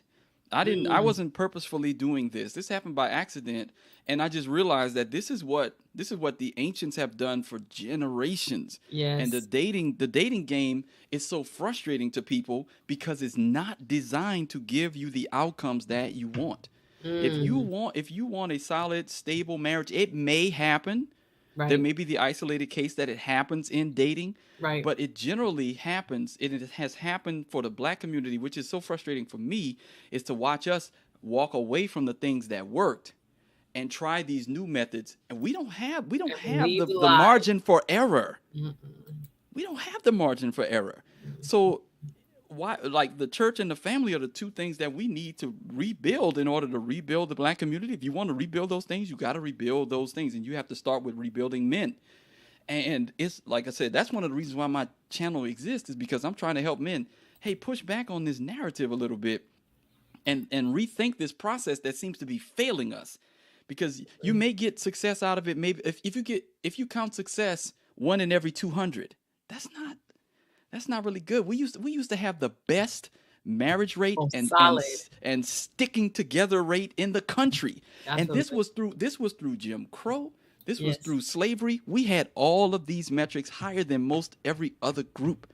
And that was with more racism that exists today. So we can't blame it on that. People aren't more racist today than they were during slavery or during Jim Crow, We right? needed each other then. We We were locked. We were like, bruh, I need a covering. I'm common gonna need em- your wife. I'm gonna need you to do this. a common Yes. enemy galvanized. And now we are almost pitted against each other. Yeah. Very interesting. I pulled this quote and I just dropped the link. If y'all want to come up, we're talking with none other than YouTuber, podcasting, father of 5, husband, married for how long? 12 years. 12 12 years years. married. Yes. Um, engineer or software engineer. Hmm. I'm like going over your resume in my head, and I'm still thinking, gosh, he has 5 kids and he's doing it well, my That's the brother. main. That's the two main things, right? Like, Husband, father, all couched under the fact that I'm following Jesus, and all of that stuff flows from out of that. so Yeah. he's coming through. Thank you for making time first and foremost, and for coming from your, like I say, it's a unique perspective because you are a man of God and you follow the Bible. So a lot of our pop culture may not, and so you are gaining most of your wisdom, like you said, from reading what not to do in Proverbs. Was it 5 and 7, Right. and What not to marry. what Right. not to marry in 5 and 7. DL, I see you in the back. And if anyone else wants to come up, you're open. This is an Yeah. open panel now, and you can express yourselves. Now, I saw this developing dad, and I'm going to drop you down just so I can move the quote up. This was a comment. Thank you. I don't see her tonight, but Ace Butterfly sent this to me as a comment below another video on YouTube. And it says, I'm 41 years old. This random person who is an engineer own 2 homes, one in California, one in Texas. I'm in great shape. I've never been told I'm unattractive and literally have my pick of the litter when it comes to women I want. It's like the roles reverse, and I have no plans on settling down now that I've made it, and I have what most women seek, similar to women in their 20s.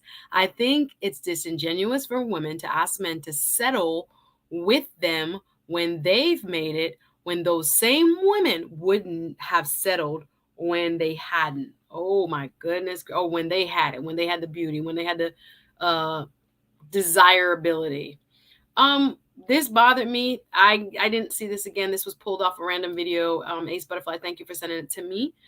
Because we're talking about the mindset of people who would like to be married or not married, right? So when I'm asking the question, how do you know he's really ready? I really want to segue into, do men still want families? Now, I can ask my guest because this gentleman, developing dad, has a family of 5 and a strong marriage of 12 years. But I'm wondering, as a community, are we shifting in terms of our desires for a marriage, especially among my brothers? And again, I want my brothers to speak up here. I'm not saying that this guy, random guy on YouTube, represents every single person. I just thought it was an interesting comment that was emailed to me. Thank you again, Ace. Um, because it's food for thought as to whether a 40-some-year-old, well established, got it together, think he fine, at least other people told him that, man is actually looking for marriage, or does he want to play? Because, and I thought about this, and that's why I'm encouraging women, who are in the 25 to 35 age range, really be serious more about your search. No one told me to be.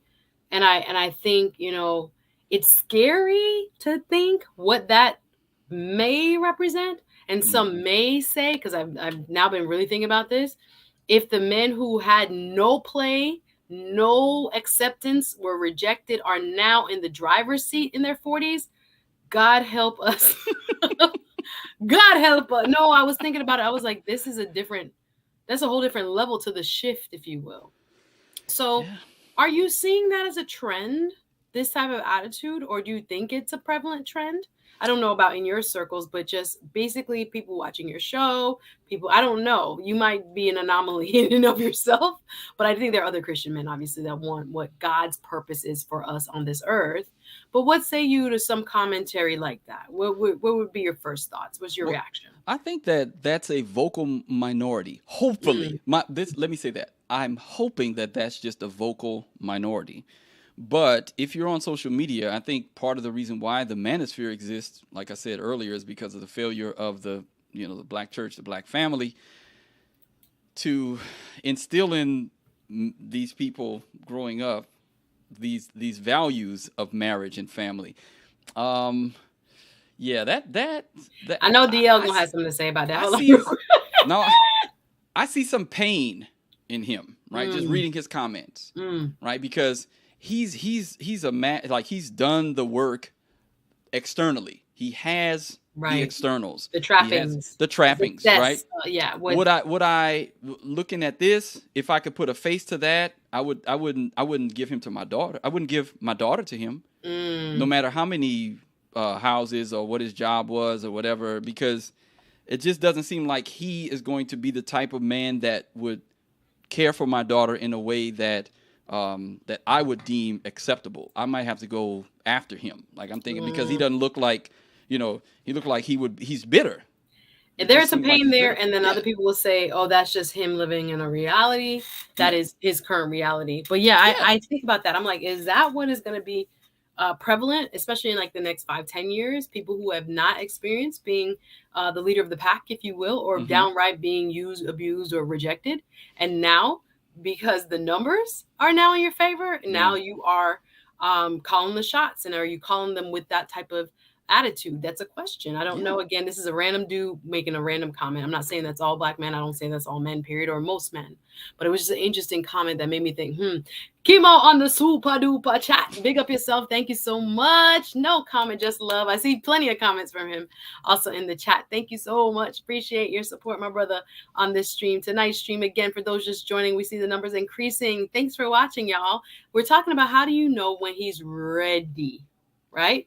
So we're talking about courting relationships, dating relationships, and then downright we don't want no relationships. We telling you that, start believing that, because that's what we really Right. are saying to you. You can't convert someone into really Right. being ready.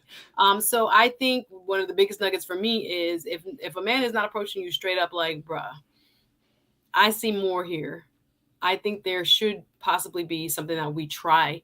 Let's go in that direction. I'm not dating anyone else, and I don't want you to date anyone else. If you don't, I guess if you're short of that, I don't know. It sounds like you only dating and you're Yeah. not courting. I Would you mean, agree, developing I would dad? agree. You've got to ask pointed questions. Like Woo!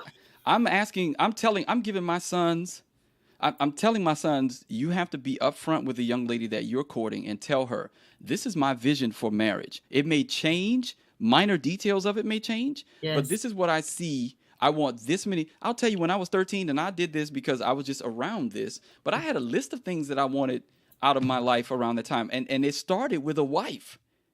I assumed marriage, right? Because that's what I grew up with. So I'm like, I may be the anomaly in that I grew up with a mom and dad all my life. That's all I know, but that's what I see. But when you really desire something, you will take the necessary steps to acquire it. Almost everything that I desired when I was 13 for a wife, my wife fits the criteria. Boy, I wasn't Height, desiring no husband then. I'm not even gonna yeah. lie. I I'm didn't just, even I mean, like it's just to what I think about saw. that type of Yeah, beauty that a yeah. man is saying, yes, I want a wife. DL, I'm gonna bring you up now. Let me read a couple more comments. Welcome, Mr. DL Saint, to the panel. I've dropped a link if you want to come in. And thank you again to all my super chatters. Big up before the billions for being the sponsor of this chat, and this gentleman as well for contributing. Topic tonight is how do you know when he's ready? We're getting some nuggets, ladies, and it's making me very nervous because I'm like, a lot of us been played and we didn't know it was being played.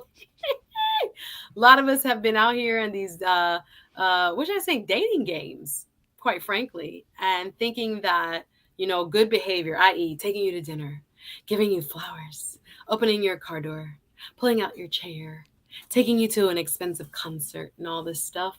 We thought that meant something. Y'all gonna tell me that don't mean nothing? DL, what's up? That don't mean nothing? How y'all doing? First of all, what's going on, Good. Oh, brother I'm gonna Dad? put you on the spot. I'm Hey, great. How are you? Thank you for being here. hey, thanks for having me. Thanks for having me. Oh, Uh, back to my question: is all that game? Is all that mean nothing? I mean, I wouldn't make that kind of investment today. When you're talking about meeting someone, we'll use you as an example. Like we'll use Suzette. If I didn't know anything about you, all I just saw you and whatever, let's go out. I'm like, let's go get some coffee. I'm not trying to take you to see Swan Lake. I'm not trying to, which I would have in the past. I'm not trying to take you on to a nice dinner. I'm not trying to do all that Any stuff of that? Oh up wow. front. Up Mm-hmm. front. I'm not trying to do that. Developing dad, you agree? So we don't I judge by agree. that. We just go get the coffee with you. 100%. But 100%. back in the day, that's what we were, taught to do. Mm-hmm. That was part of being a gentleman, showing up with Yep. flowers, candy, being creative, doing all these kind of things. That's evolved into people taking, strangers out on helicopter rides on the first Yes, night. yes. So Um, you're saying sometimes even with good men, less is more. Less is always war. And remember, we talked about this before. You know what I mean? The good guys finish what? I ain't even got to finish it because everybody listening to this know the answer, right? So you can't be No. the good guy, especially today. And I mean, I'm not saying that it's akin to when I meet some successful women who lie about their careers, who lie about their accomplishments because they feel that they're gonna scare the men off. They're gonna be too intimidating to the I've men that done they're that. okay. I've done the opposite, right? I'll meet someone and like, what do you do? And I'm just like, I'm in the streets. You know, I'll lie the other way. You know what I mean? Thinking that'll run them off and it doesn't. They're like, oh, you hood, huh? I'm like, oh my God, I done went the wrong way with it. But the point Can't win being, for losing. can't win for losing. But the point being, things have changed so much and gotten so out of control that people are sick of doing this. So you have a lot of men who have simply walked away, right? Guys are seeing that there is a disparity. Like they call it the 80-20 rule on our side of the internet, where most women desire and seek after the top 20% of guys. I don't know what the numbers are, but I do agree that most women chase a minority of men, and those guys who are not in that minority, who are good men, who want, like Brother Dad said, they want to be married, they want to have a family, they want to do well for their family. They've been overlooked so many times. They just like, man, forget it. I don't even want to deal with it. I'll save up my money, and twice a year I'll go to Thailand, or I'll go to Colombia, or I'll go to the Philippines, or I'll go wherever, fill those carnal needs, and then come back and it's like whatever. And then there are those men who've been married and got divorced and got crushed. You think they're ever going to do that again? Like, no, they're not going to do that again. So hence my comments, don't get married to the state. I'll get married to a woman, but I'm not trying to get married to the state. And look, I would echo right back behind you and agree. I'm not advocating state-sponsored marriage. I'm actually more libertarian in my views. I don't think the government belongs in marriage. You and at Neil all. can have coffee, bro. I don't think. Yeah, I don't think the government belongs in marriage. And I think one of the reasons why they started that was to get rid of the ability for interracial marriage. Right. Whenever you see a law on the books, you have to go back and say, well, why is this law here? There was because generally It probably was to stop black folks from it was doing probably something. just. American jurisprudence for a very long time, guys. It's not me being anything but truthful as far as The our Davis-Bacon Act, like you go back and look at some of these, How can we stop black folks from doing X? that's But another. that's a whole other conversation. I don't get into that stuff on my channel. I try to keep it focused on dad and biblical worldview, but I've read It's a lot of deep books out on that here. stuff too. I know, It's but deep out here. I agree with him again. Even if it's a okay, we're gonna go before people who we love and just say we're living life together from now on. If you want to do that as marriage, look, from my perspective, do it. But I'm agreeing with him. He hasn't said anything that I disagree with yet. Okay. But I do have a question for Brother Dad. Like, Yeah, go ahead. And I'm going to read some Rebuild- comments when you're done. And Lee, rebuilding men. Shout out to Lee. Go ahead. like rebuilding men. I need to understand your thought behind that. Yeah. That So- when you said before that you think one of the problems is, and I kind of agree, Yeah. we both need rebuilding, men and women. Oh, but you yeah. specifically said we need to work on rebuilding men. And so, Dale, you want him to expound a little bit on that? Welcome, Lee. Thank you for coming by. Yeah. Thank you. Go ahead. So my contention is this, and this is why my channel exists. I focus on the fact that every man can be virtuous. Not every man's going to be a high value man, but every man can be a high virtue man. Meaning, like you said, that 80% of men that aren't being looked at, we can be virtuous men who are upstanding in character, men who are upstanding in our comportment. We have like those classical virtues of temperance, diligence, fortitude, courage. All of these things continue to build men up in that area. Again, because of our problem with our issues with fatherlessness, many men they can have the trappings of success and they'll have some of these values, but on the whole, we're not teaching them. Right, we're not teaching these values in education anymore. So that's my contention, is that we need to rebuild men in that way. Right. So you think virtue would lead to more marriage? I think virtue would definitely lead to more marriage. But let me preface this: virtue on both sides, because you can build virtuous men, but if there are no women for them to marry, no virtuous women for them to marry, then you're lost. So like those 80% of women that want 20% of men, I doubt that many of them are virtuous women who would fit the category of the Proverbs You're 39. stepping on them toes now. Come on, developing I'm dad. just Come saying, on, come on. because charm is deceitful and beauty is vain, but the woman who fears the Lord is to be praised. You talked about that earlier. The trappings, how they're trying to confuse you and get you. And that can be women just as much as That's what men. I'm saying. I'm saying Absolutely. women are Absolutely. doing this to men who have the money, because a man with money, a fool and his money are soon parted. If you get a woman, do you think about all of these basketball players, football players, entertainers, rappers who have gone broke? They've gone broke because of women who've led them Women. down to the grave. And that's what Proverbs 5:7 talks about it. A woman will take everything from you as a man if you can't control your appetite, your anger, and your arousal. If those That three areas, D if you have no discipline, control over that D those, discipline. That's what we talking yeah, about. if you don't have any control over those things, you are at the mercy of whatever forces that desire to act upon you. If you can't control your appetite, you're going to have health issues. You're going to be constantly overeating. If you can't control your anger, you're going to be prone to violence. You'll be easily swayed in that area. And if you can't control your arousal, my goodness, They finna you take can. all There's your money. so many. Right, all of your money, Sorry. your money will Sorry, that be. was very rude, but Yeah, I it's just just. mean it in a very realistic way because I guess let's focus more on the 80% because the top 20% of men is like they gonna be all right even if Yeah. they wait till they're 60, even if they wait till they're 75. Somebody gonna make the sacrifice and pick up that man and try dust him off and do something with that man. You know what I wanted to talk about? Because I had a show on menopause. I want to talk about, there's something called menopause. Okay, y'all didn't know that. I think I need to do No. a show. Yeah, do a I show on was that. watching on TV earlier today. I was like, what? We need to do a show. Anyway, all right. So shout out to everybody just joined. This is a show. The topic is how do you know when he's ready? We're getting deep. I'm gonna read some of your comments. I've dropped the link if you want to come up. Lead if you want to come up too. Don't be bashful. Guest YouTuber, you see him at the top right there. Developing Dad podcast. Does a podcast so that he could give his kids, 5 of them, a wonderful which I say almost like a virtual Legacy. legacy. I love it. Giving them advice as if they were grown-ups about life. And that's his podcast. So y'all go check out his channel and please go subscribe. RM, thank you. Sunbreeze, thank you. My moderators are dropping his links in the chat. Also, you see DL Saint on our screen here. Hit the like button. There's the Cash App if you want to support. And thank you to everybody who was a member of my Patreon. We're going to do some work probably in the next couple weeks. So shout out to the chat. Let me just, I put up a statement earlier and I want you to respond to it because again, this was just one random comment on one random video. 41-year-old black man, engineer, owns 2 homes, Cali, Texas. Doesn't say if he's been married. In great shape, never been told unattractive. Has the pick of the litter, as he calls us, when it comes to women he wants.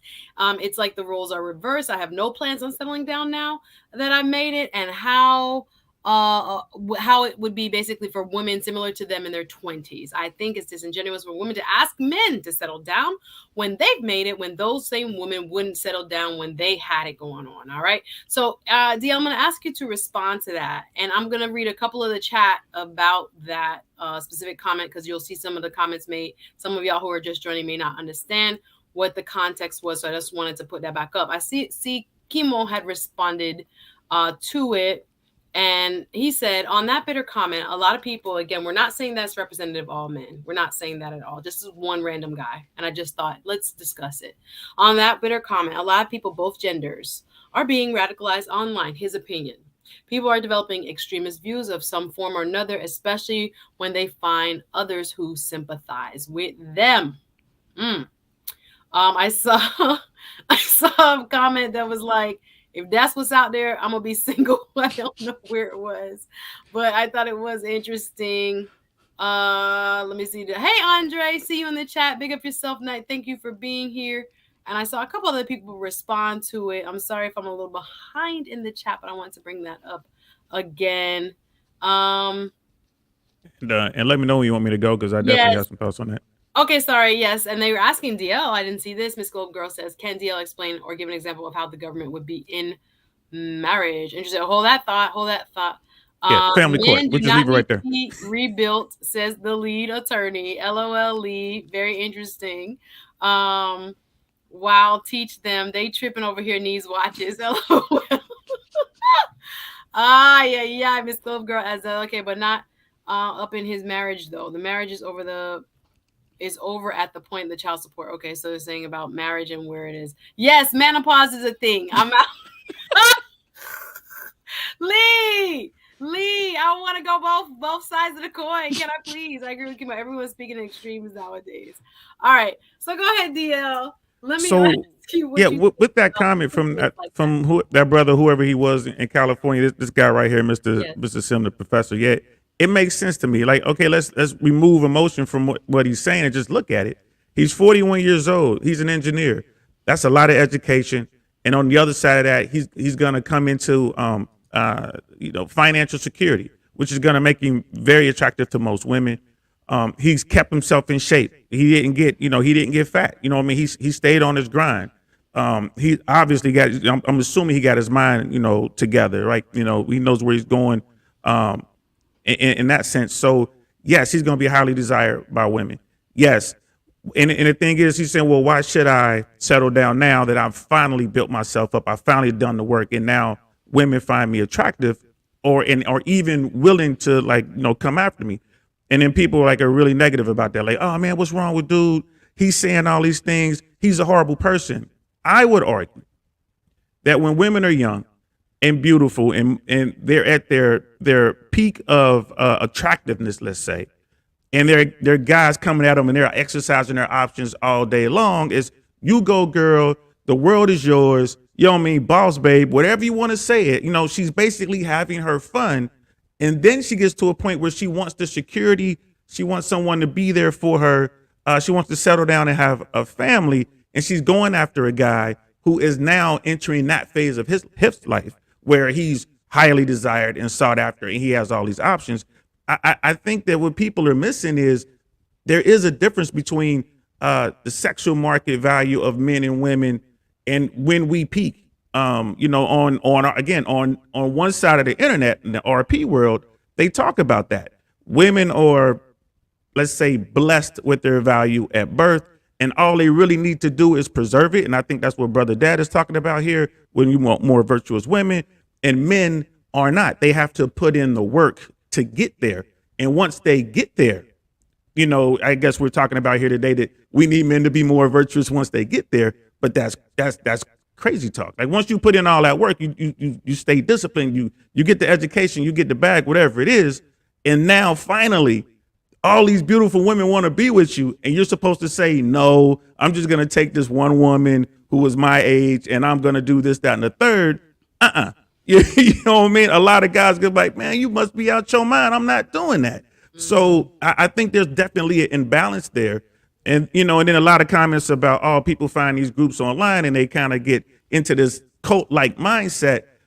I don't know. There's some cases of that, but I mean, when you're looking at things, if you look at it, and most men will sit down and they'll think about their own personal experience, and they'll be like, yeah, I've seen that. If you weren't the high school point guard, you weren't the team of the captain of the football team, if you didn't come with a silver spoon in your mouth, the rest of the guys who didn't have that growing up, they're getting it now that they're in their 40s, right? And women are coming after them, and they get these choices, and society wants them to say, no, sit back. I mean, and you can go get the numbers. There are numbers out there to show that most men between 18 and 38, I believe it is, are either virgins or have very limited sexual access. Whereas their female counterpart, that's not the case, right? So Listen, I'm trying to warn my ladies too, because this is what you run into, as many, not all, men feel this way. Not all, and again, maybe it might be an over amplified voice I'm seeing on YouTube. But I'm not painting all men with this one brush, but I've seen this comment, and again, it can just be an amplified few. On the internet, you see all these things, and you think, oh my gosh, this is how every man feels. No, not necessarily. But I want to know what you think, Dr. Thunder, to that there are men that are in this reality of, well, dang, I done made it. I've been waiting for my chance at women for 20 years.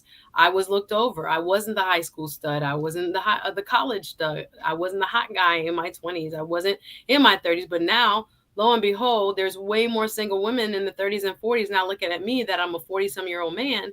And I have my, as he said, pick of the litter. So why should I be virtuous? Why should I now be upstanding? Why should I now treat women the way I would want someone to treat my daughter, my mother, my cousin, or like I would want to be treated? And instead, I should go at it and, live the life I've always wanted to. I've been waiting my whole life for. What would your response to something like that be?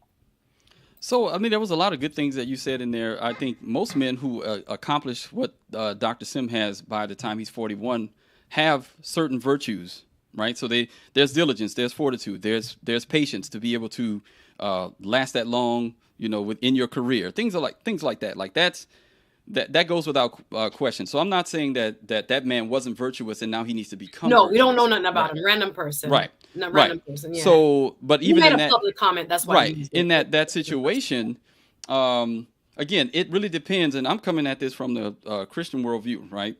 Biblical worldview, meaning the idea of spreading your seed multiple places has consequences. Again, if a man wants to say, "Oh, I want my pick of the litter," generally, from the Christian worldview perspective, you're picking one, right? You're finding That's one not good what he woman to meant. help you. Right. I know that's not what he meant. I understand that. No, I'm not. And he says that he's not. Why would that would be crazy for him? But it's not crazy in my worldview. Right. My worldview is I want to build something with someone who I can leave a legacy with. I'm not trying to spread my stuff all over the place, right? Because it ain't for everybody. All right. I'm not trying to give my strength to women like just to any random woman. That's not what my life is about. My life is not going to be improved by sleeping with multiple women. That's just not the Christian ethic. That's not the worldview. Yeah. That doesn't So you're create saying- flourishing that doesn't create human flourishing. It's not something that's going to make society better. We've been doing that as Black people for quite some time. We have $1.4 trillion worth of spending power, more than our ancestors ever had. But I would argue that their lives were a lot more centered. Even with the obstacles that they faced, they were better people than we are. I'm My just goodness. being and I think had less drama. right, because again, Like all a of this lot stuff of times brings that drama. 1 whatever trillion is going out the door. It's not Yeah. seen. It's not being What- built up. We don't have Right. much to show for it. We don't have like banks like other groups. We don't have, because those other groups prioritize family. They prioritize staying with one person. They prioritize starting the legacy. I'll give you one anecdote and I'll let you go. There was a neighborhood that was all Black in the 70s and 80s, all Black in the New Orleans East. Vietnamese people came in, bought one house. 10 families stayed in one house. Then they bought the next house. And those same 10 families, they were all working. They bought the entire neighborhood, bought out the entire neighborhood. And they left those houses to their children. The only reason they were able to do that is because they prioritized family. They prioritized those things that were important, and their dollar stayed in their community. They actually were profiting off of Black gold, but they had a plan. And you can only do that if you prioritize the things that I'm talking about. Not hot If you ain't D'ing out there all over the chasing place. Right. gal. If you hot D'ing all over the place, you might feel good, You're not but you're building. not building anything that's going to be lasting. DL, before you respond, let me just read some of the comments because the comments have been coming in hot.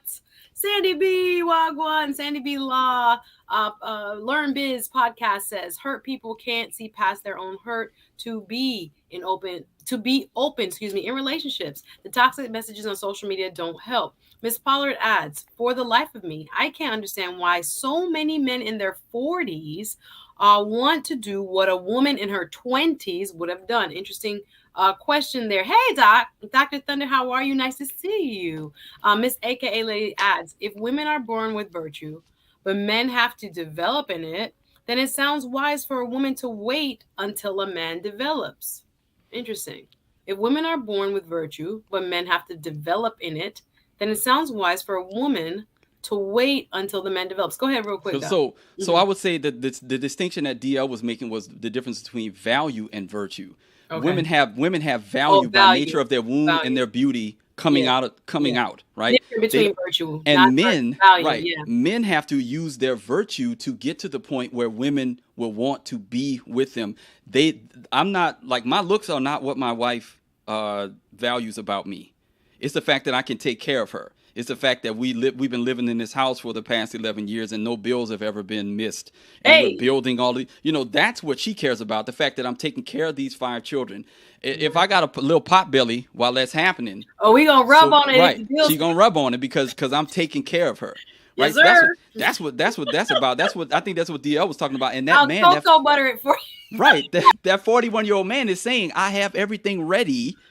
Amen. But all these women been tripping all of this time, and I get it. Like I'm I not hear saying that him. this I is hear not the him too. I don't reality. dismiss it. I don't Yeah. dismiss it. I He's hear like, I've him. been tripping. I'm not about to just give this to any No, random. I for wouldn't no give it to any reason. random either. And I wouldn't tell him that he No. has to marry a 41-year-old woman. Marry you a 28-year-old woman, Mm, 26-year-old woman, if she's about that life of building you something. yeah, But don't just marry her because she's young. Marry her that's what the because she's problem young is. with a That good hurts my right.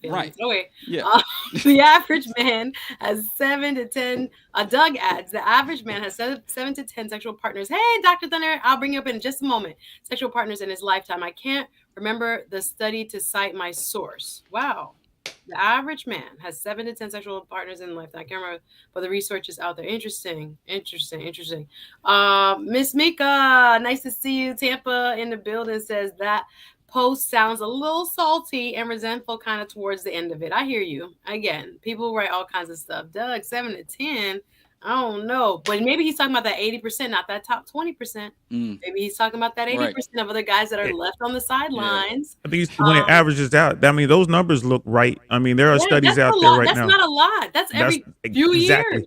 exactly, Every few years you're getting some. That's exactly. And going you up. look at the opposite of that, and I think it was the Guardian that has an article out that has some that cites some studies where the average 18-year-old woman has had 5 sexual partners Mm-hmm. by the age of 18. And you Yeah. look at that, you say that a man in his whole lifetime has had up to 10 sexual partners.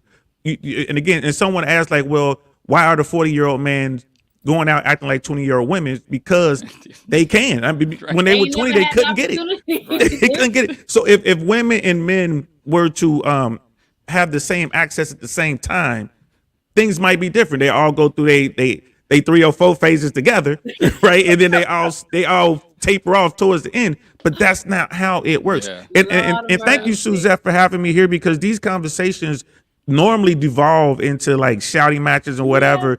And I'm glad that we're able to have this conversation, because if we can move past the emotion, just like look at some numbers, look at some facts, look at some anecdotal experiences, I think people will sit down and be like, okay, let me look at it from that Yeah. other lens, and instead of just jumping in there and going crazy. Thank Yeah. you. And I appreciate you being a part of it. I'm going to bring up Dr. Thunder. I'm going to read a couple more. Welcome, Doc. I'm going to read a couple more. I love this. D says in response, I agree with having random sex comes with random spirits. Amen to that. I believe that, actually. And I did want a little pushback on the doc before you go on, Yes. if they get a chance. Okay. Miss AKA let us say, I would have thought it would have been about 30. That's me and you, right, sis? Probably for the top 20, maybe. Maybe not for the bottom, not saying bottom, the 80%. No, you said the right bottom. It's the No. bottom 80. I don't like it. Chemo ads. It is that 1 in 3 men are not sexually active. Is that true? Between the ages 18 and 44. It's not. So who are the much. young That's women still being a lot. with? I don't know. Third is a lot. That's a lot. Well, who are the young women being with if that's the case? If young men aren't, The same top 20%. Jesus. Boy, all right. Needs watches ads. Miss AK Lady, nah, most men, LOL, especially if they've never got married or had a long-term girlfriend. We don't understand women. And if you didn't learn in high school, you're done out here. He says, you're done out here, son. you're done out in these streets. Got me thinking top boy. Oh boy. There's so much to say. Hey, Poppy, finally got a live from the Rasta home girl. Nice to see you. So many people first timers. Yes, Developing Dad has 5 kids. What were you doing, Doc? Dr. Thunder, he got 5 kids. 12 years of marriage. He's running this race strong, also from a Christian worldview over on his channel. Trying to leave a legacy virtually of everything he would want to tell his grown kids for them to find on his YouTube channel. And he's helping folks gain some wisdom by just listening into those conversations he's hoping they will find one day. Wow, there's so much more in the comments. Dr. Thunder, welcome. I know you jumped in here kind of on the second half of the convo. What say you? The conversation topic was how do you know when he's ready? And we've gone kind of, roundabout ways into other things. But first, introduce yourself and welcome. Yeah, it's good to see you again. Um, I'm been ninja watching you. Uh, while I'm at the gym or in the car or something. Awesome. Usually, but always dig your topics. Um, Pretty balanced. It seems like you're pretty fair. You have Try. male voices on your platform as well as female voices, and so that's a good thing. And honestly, I think that's part of what's going to uh, solve a lot of the issues that we have. Because if you kind of stay in your echo chamber and then get all uh, loud and proud and all that in your echo chamber, and then don't associate with folks that have different perspectives, I think that's not healthy. I think it's not a good thing, right? Part of the problem, yes, sir. It's part of the problem. So now, in no way is that anti people venting or finding places where they feel safe so that they can express things that have been concerns of theirs or issues that they struggle with. Okay. So this is an interesting problem. And this is one of those things, the saying, know thyself. Know thyself is one of these, it seems axiomatic, right? It seems like a fundamental thing, but it's probably the hardest thing that anyone can do is to just know themselves. And the reason it's so hard to know yourself is because you have biases. Everyone has biases. And those that claim that they're not biased, that they're fair, they're balanced, and all like this, those are the ones that you really need to watch out for.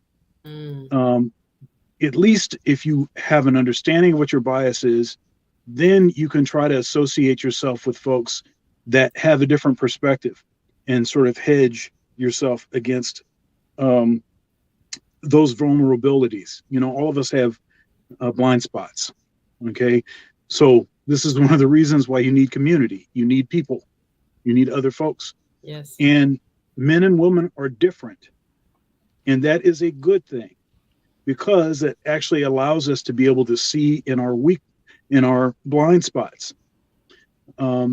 Much of the issues that we face in the Black community are direct descendants of white supremacy. Direct descendants of white supremacy. All of this sort of competing against each other.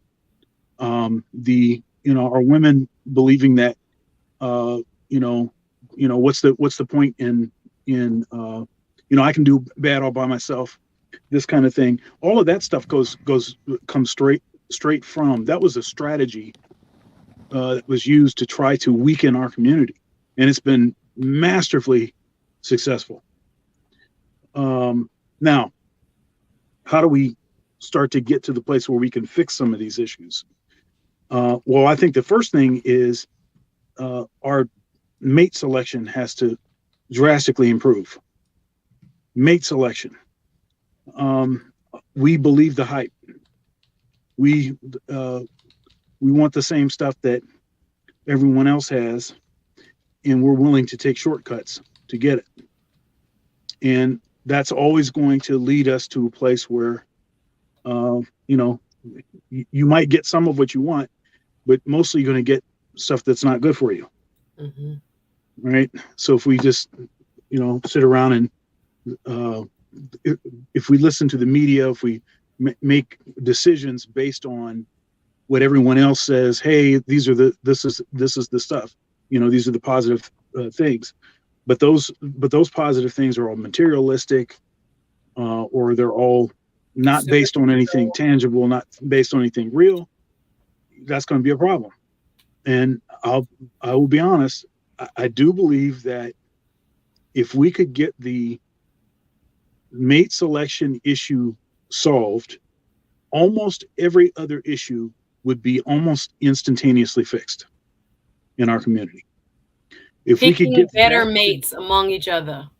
right, if we could get that solved, then, but the issue is that that's a, I don't think it's going to get solved.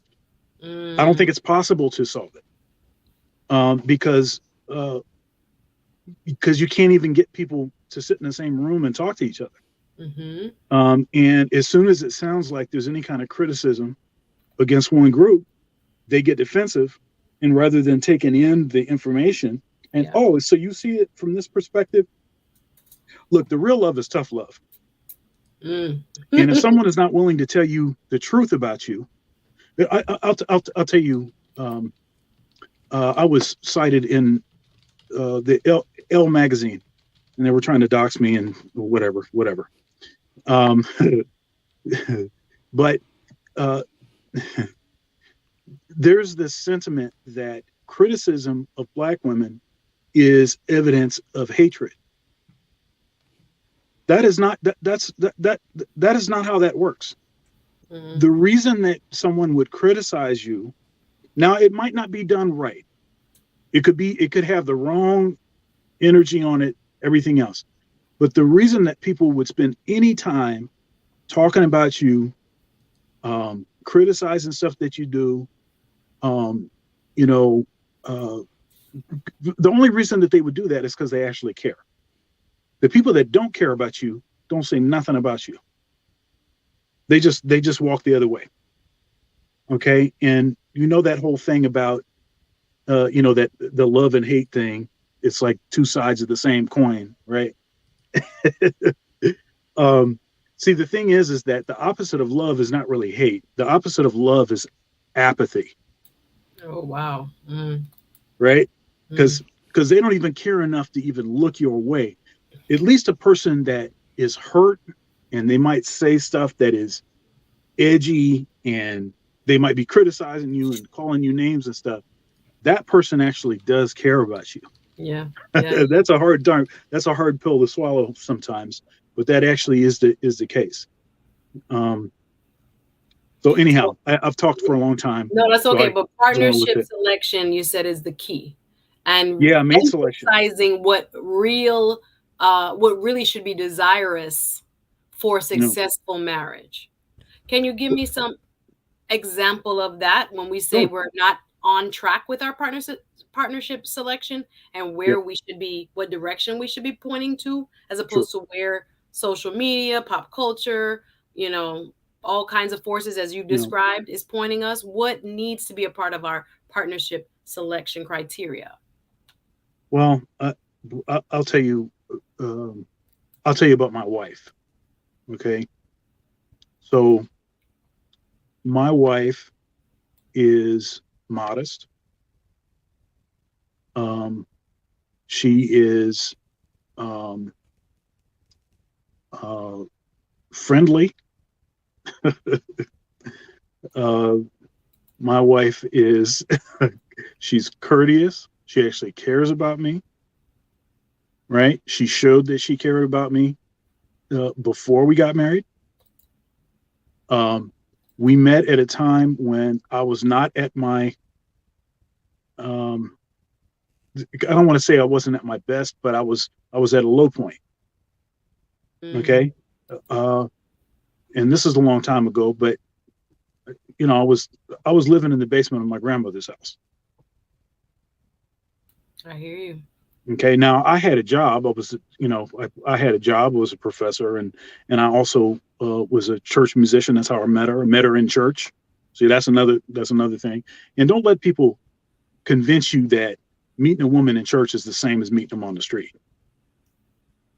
Okay. That's a total hogwash talking point. I got to That's a amen total that real quick. hogwash talking point. Come on. Yeah, that's a hogwash talking point that you hear all the time. Oh, in the church, the women are the same as they are in the street. No. Okay. Now I'm going to say, I will say this though. You can meet some of the same women in church as on the street. That is true. Right. Okay.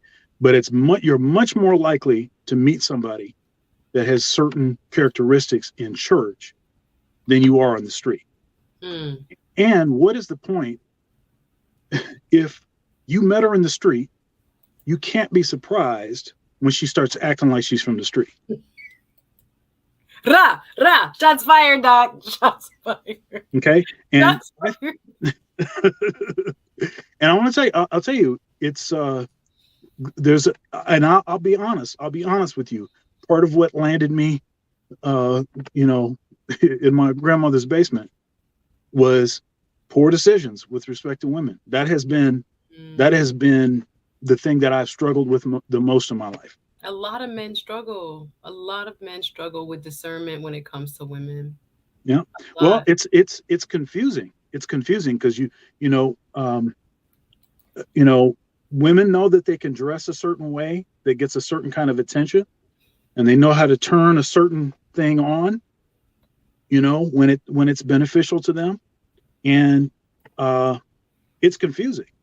I mean, because even if men have ideas that, man, this seems too good to be true. Why is she all on me like this? It's just like, it's kind of like, but you know what? Dun, dun, dun. Okay. So I'm gonna bring this back to this 80-20. Go ahead. Okay. Part of the reason is that men do not have the same kind of access to women that women have to men. And that's just a fact. That's A broke down I'm sorry. A broke down woman could go to the grocery store and she could raise her hand and say, I'm trying to have sex. Who's trying to go? And it's a guarantee that somebody's going to go home with her. A guy, an 8 or a 9, and a guy could do the same thing. Hey, I'm trying to get it happening. Which one of you ladies is trying to? Man, no. I mean, every once in a while he might be able to get something, but a pickup artist, a good percentage for a pickup artist is like 10%. Okay, and so I can't remember who it was, but good looking guy, and approached thousands of women, and his percentage was like 10%. Most people's percentage is about 1%. Okay, and it might be 1% just to get a phone number. This dude was 10% to take the woman to the bedroom, like on first sight, right? Wow. So that's a ridiculous percentage.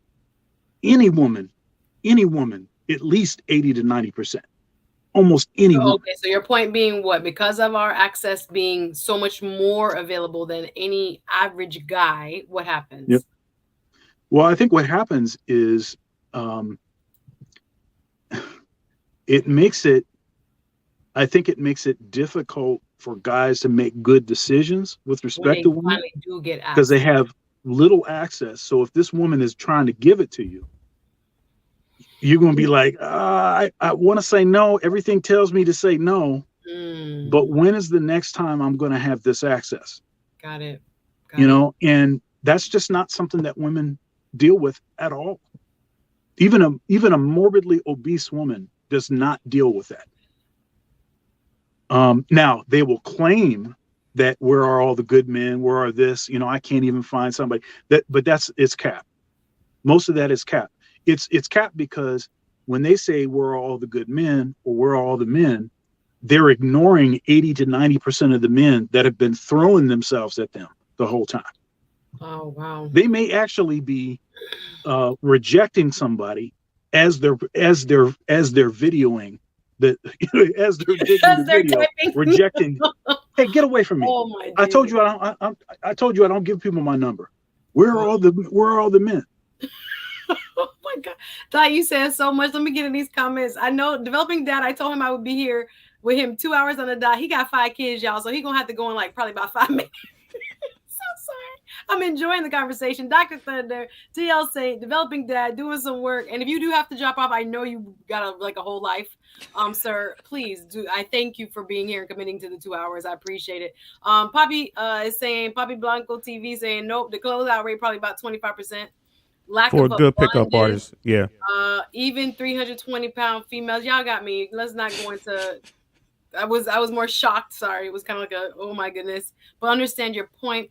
But Ace adds, okay, so is Dr. Thunder or the men like him envious of the benefits that women get as women? You said something else, Ace. More so, I was more. This comment I probably could get behind a little bit more. There are plenty of men, specifically black men, who will string a woman on for years. But again, we're talking about the 80-20 rule, the 20% of men who will probably have the most access sexually speaking, who are the popular guys, think the entertainers, the jocks, the people who have the height, the looks, the swag, honestly. So those are the 20% most likely that include what you're talking about. And Doc is talking about that 80% of hardworking good. I saw it in the comment. I forgot to read it. It was like, what about a 45,000 K guy, good, solid virtue, et cetera, as we've been talking about, but they have not had the access. So when they do get access, even if the woman is probably doing it for whatever, let's assume in this case, nefarious reasons, they're looking at her like, I know it ain't right. My mind's telling me no, but my body kind of so they're going to look at her twice, even though they know good and darn well they shouldn't be. It's interesting. I don't want to say theory, but I never really thought about it, Doc. No, it's still wrong. It's still wrong. The dude that go with the girl, the woman in those circumstances, it's still dead wrong. But you can at least sort of understand why that would be the case. Something I want to bring up too is 16. It's something like 16% of men in the black community are actually the ones responsible for about 80% of the kids. Is that a true stat of the 80%? That is a true. That is a true 16% stat. 16% of the black men in our community. Yeah, that's a true stat, and it's actually a real problem because it's such a problem because you can be dating your sister or your brother and don't know it because there is so much of this, the same guys that are copulating with all of these women. Yeah, there's a whole time Jamaican song saying your daddy ain't your daddy, but your daddy don't know. But that's why I wanted to bring up a little pushback with Brother Doctor there earlier when we were talking about our ancestors, and I think we should be real careful of painting too picturesque a perfect ideal of how it used to be for that point right there, because Mr. Jenkins would be at home with his 4 or 5 kids, and he's a dutiful husband, and he's working down at the factory, and he's doing everything, and then 4 blocks over, Mr. Jenkins got another woman with 3 other kids, right? And come on, I mean, do I have to go get the stats? No, we had some of that. He went to the juke joint after what he had to do, but he still brought that check home. He still took care of his kids. But I hear you. Yeah. Wasn't all picture perfect. I'm going to let Developing Dad. The comments are heating up. Developing Dad, I'm gonna keep the conversation going with these 2 gentlemen. I know you promised me 2 hours, and we were literally 2 hours on the dot. Y'all, I hope you're enjoying. Hit the like button. So much strength is in the comments right now. I can't get to them all. But Developing Dad, I have enjoyed. You're welcome up. I'd love to be on your show if you ever have the opportunity. Can you give us some closing thoughts from your end? And like I said, we'll keep the convo going for a few more minutes, just because I see it's like 20 comments I have not read. But I've enjoyed having you on, sir, and being on the hot seat with some of your insights tonight. What would you give women, I guess, and men apparently, as advice before you depart?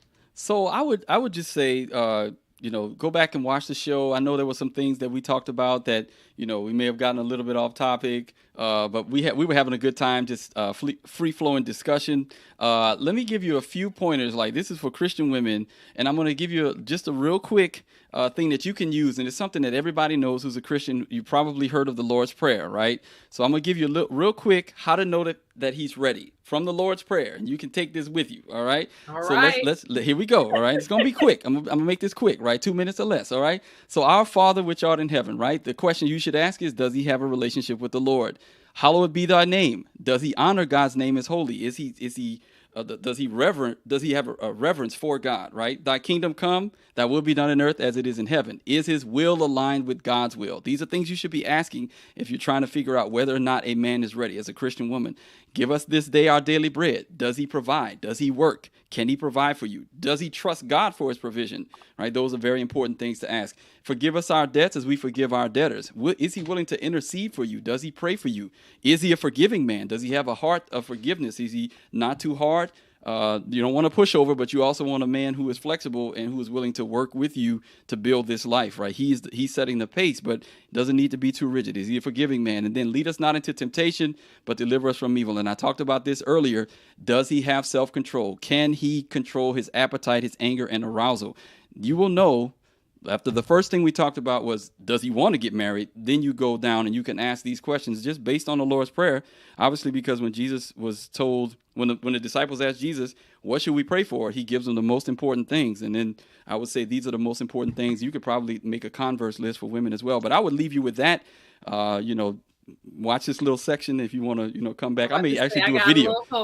I may actually do a video with that list, right? I think we need it. Again, Christian worldview helps a lot. That's I think good we're stuff. dealing with people from all backgrounds, all walks, all closeness or farness in terms of their relationship with God. So thank you for offering your worldview. Again, y'all go over, support Developing Dad. He has to go. Y'all know he got 5 kids. He got to go. He can't be all YouTube all day with y'all. Thank you. Appreciate for y'all. coming through. Thank We're you. going to go ahead and Good keep stuff, the man. conversation All right. going. Nice meeting you, and I hope to see you back. All right. Really would I'll love be to back. have you Just back. ask. Thank you.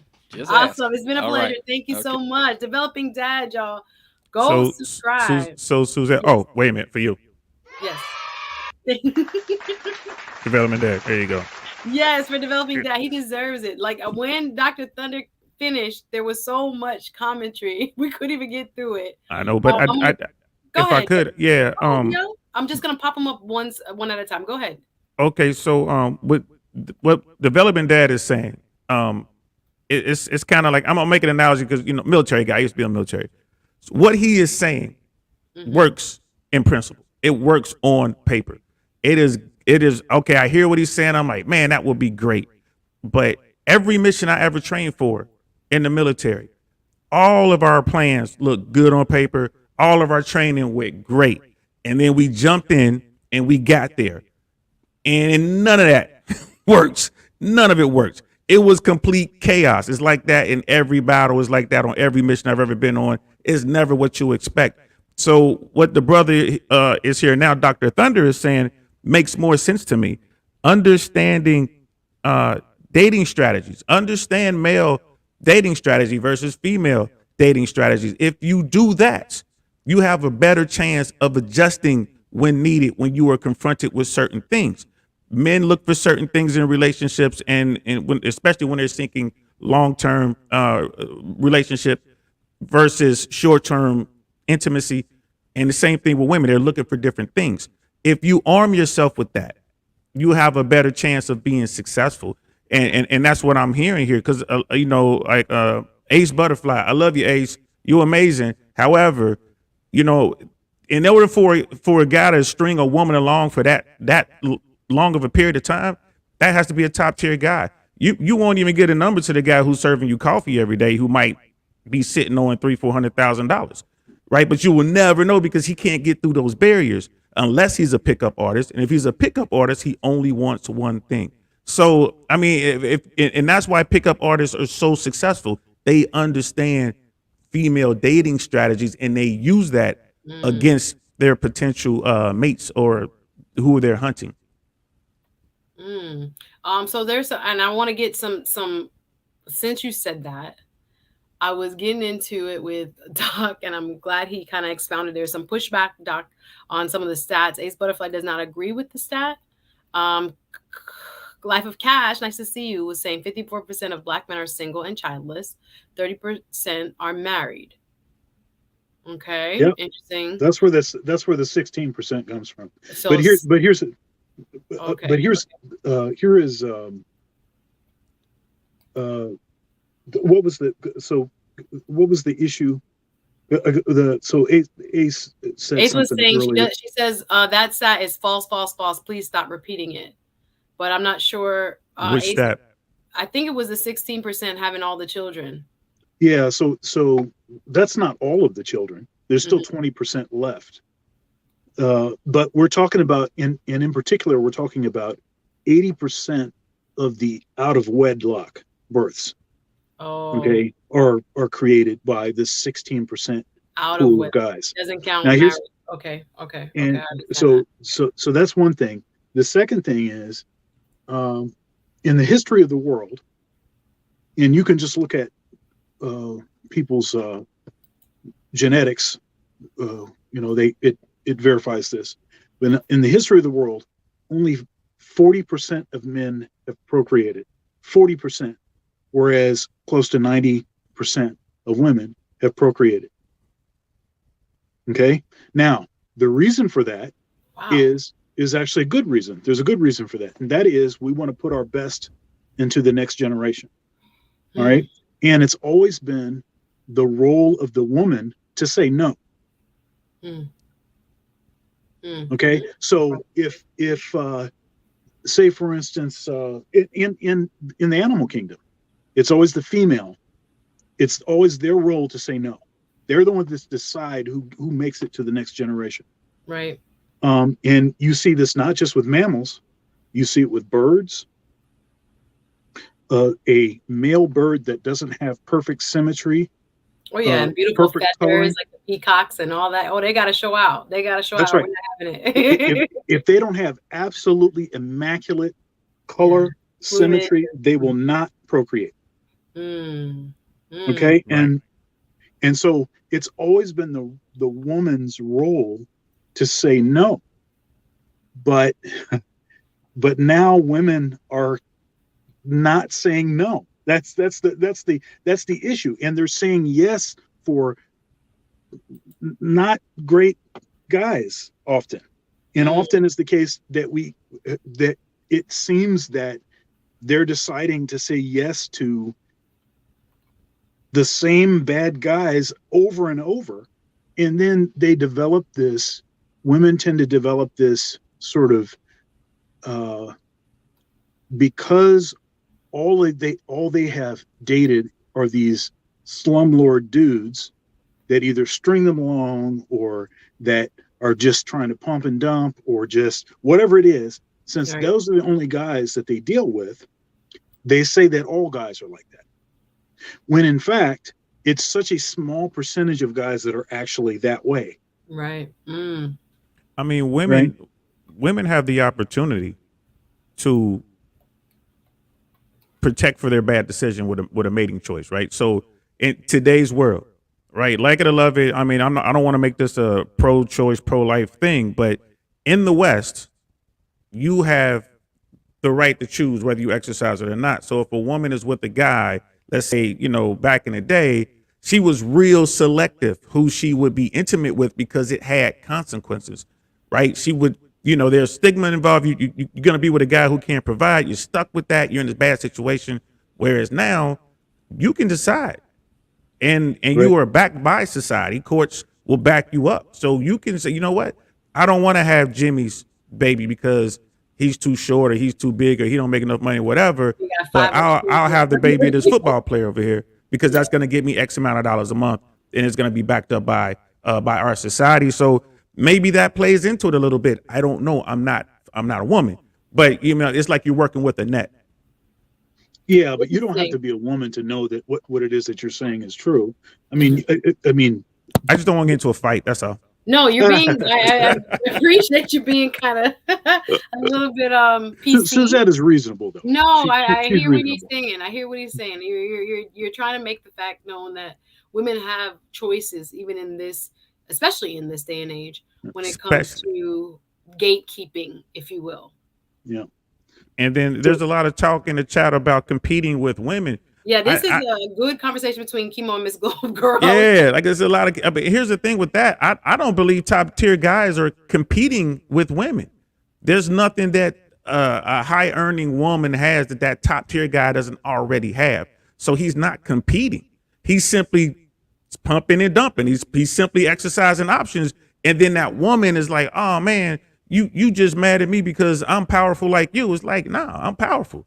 I'm gonna go holler at this pretty girl over here who's dropping fries at McDonald's, who is peaceful and will make me a sandwich. I know people hate hearing that, but it's and then people like, well, this the frustration sets in. So I get that.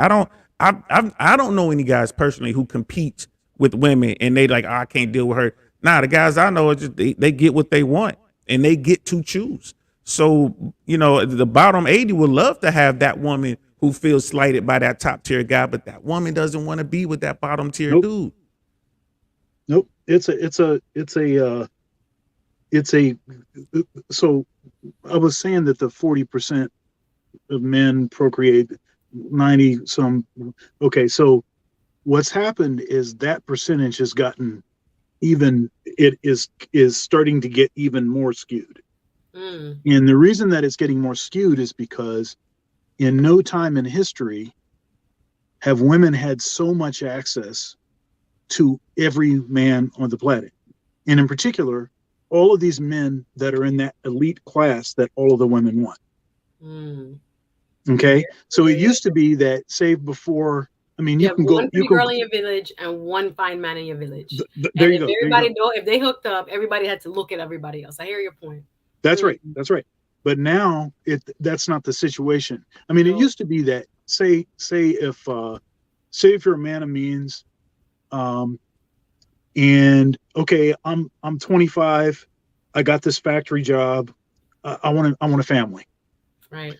For whatever reason, you can't find a woman in your neighborhood that, you know, it's just they're overlooking you, they're not interested or whatever.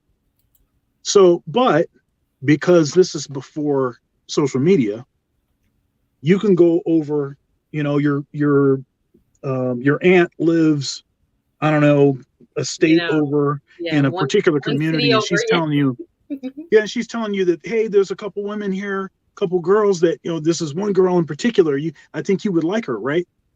So you can go there, and she's in a small town, so, you know, she's kind of hasn't found the guy she wants. She meets you, hey, man of means.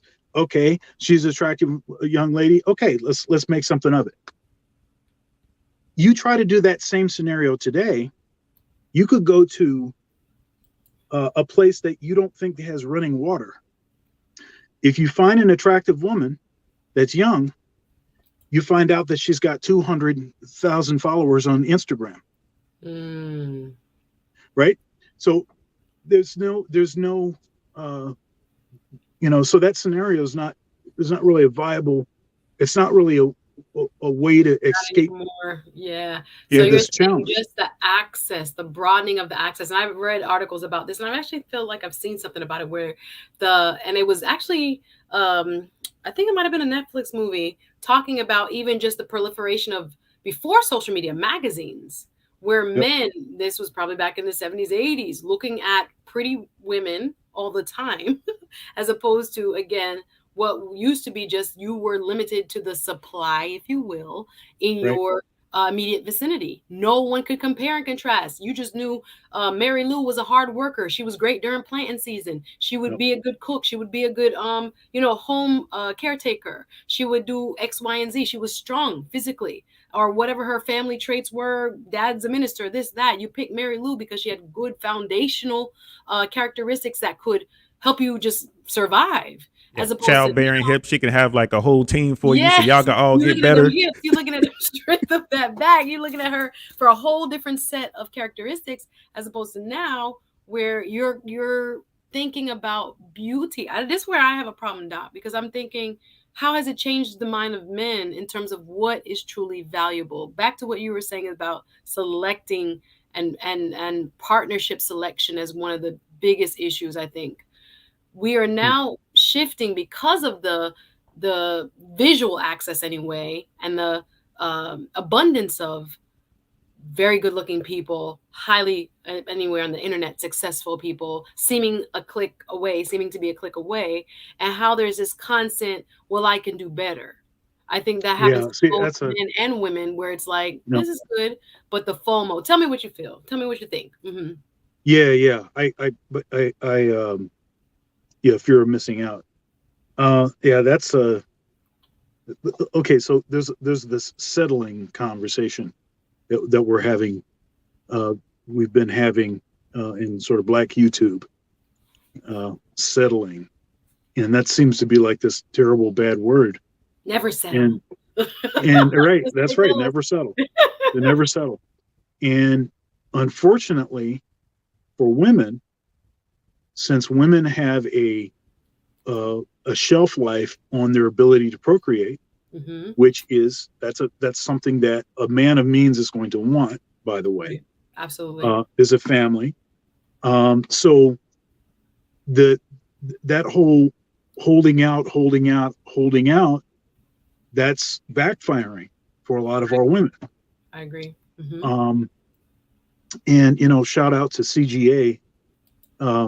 Dating actually stems from prostitution. Is that where it came from? Oh, absolutely. Dating is a direct descendant of prostitution. And matter of fact, if you listen to the way that pimps and prostitutes talk, they talk about how many dates did you have today? Did you go on a date yet? Or this it's this kind of conversation. But so this is how this whole thing schooling me, Dot. You schooling me. Wow. So this is how this whole thing happened. And actually, department stores, stuff like Valentine's Day, this alliance between romance and actually even being seen together in public was actually seen as a precursor to some sort of illicit act. Wow. Because that's the way that prostitutes would behave. So let's go out to dinner. So they go out to dinner, they meet each other at dinner, and then they will go to the hotel or whatever afterwards, right? So if you look back and you can see that our economy in many ways was built on these romantic stories, and it's all about so dating is about chemistry and about physical attraction, right? It's about all of these things that are not important. I mean, you have to be attracted to each other, but those things fade. And if you've been, I've been married for 14 years now, and is beautiful as my wife is, as much as I'm attracted to her, that is such a small percentage of what matters. And when you think about how often are you actually going to have sex with somebody? Okay, now see, even if you're a person that has a high sex drive and you got to have it 2-3 times a day, whatever, that still makes up such a small percentage of your entire life. Of that, right, of your entire life. It makes such a small percentage of your day, of everything else. And so what's happened is there's been this hyper evaluation on titillation and butterflies and all of that kind of stuff. I'll tell you, the only thing that dating does is guarantee that you'll have a high body count. I mean, and that's but what a sound machine that DL dang. That deserves some shots. Oh, what do you want? You want some shots fired? Yeah. Okay. My bad. That's the only thing that dating guarantees. About dating versus courting, that and developing dad said the same thing. He was just like, "Ain't no dating, bruh. It's supposed to be courtship." Courting is the answer. Yeah, see, and courting is all about getting your family involved. That's what he said. Like you haven't even met the person until they met your family. Yeah. Your brother, your dad, your mother, your aunts, your people at your church, they have vetted this person. Let me tell you something about my wife, how I met my wife. So I was working at a church, and she was over the dance ministry at the church, and I was like a band director. I was in charge of writing music and charts and stuff, especially for horn sections and stuff like that at the church. And actually, the first time we collaborated was for an Easter service. But I didn't even. She's a dancer, choreographer. She has her own dance company. But I didn't even realize. I didn't know who she was or anything. I was just doing my job. And basically what happened is some folks thought that we might be compatible or something like this. So they actually made up a story that wasn't actually true. And the story that they made up was that she was interested in me. Okay. Now, because of past experience, that actually caused me to say, well, if someone is announcing that they're interested in me, I'm probably not interested in them, because I want to be the one to pursue. Right. And, you know, but then I kind of found out that they were kind of telling stories and stuff, but she's beautiful and X, Y, and Z, and she was a good person. And I kept asking all of the people around the church. I was trying to find, I was just trying to, I was trying to, right. Because my policy has always been, I'm not going to date somebody at a place that I work, because there's too much potential of blowing your spot up. I'm not interested in that. But I went around and I started asking all these folks, you know, the pastor, the minister of music. I asked, you know, other people that knew her, and I couldn't find anything negative about her. It was all this glowing, very positive stuff. And so I was like, okay, well, I guess I'm okay meeting her. And I'm an introvert, and I'm a shy person.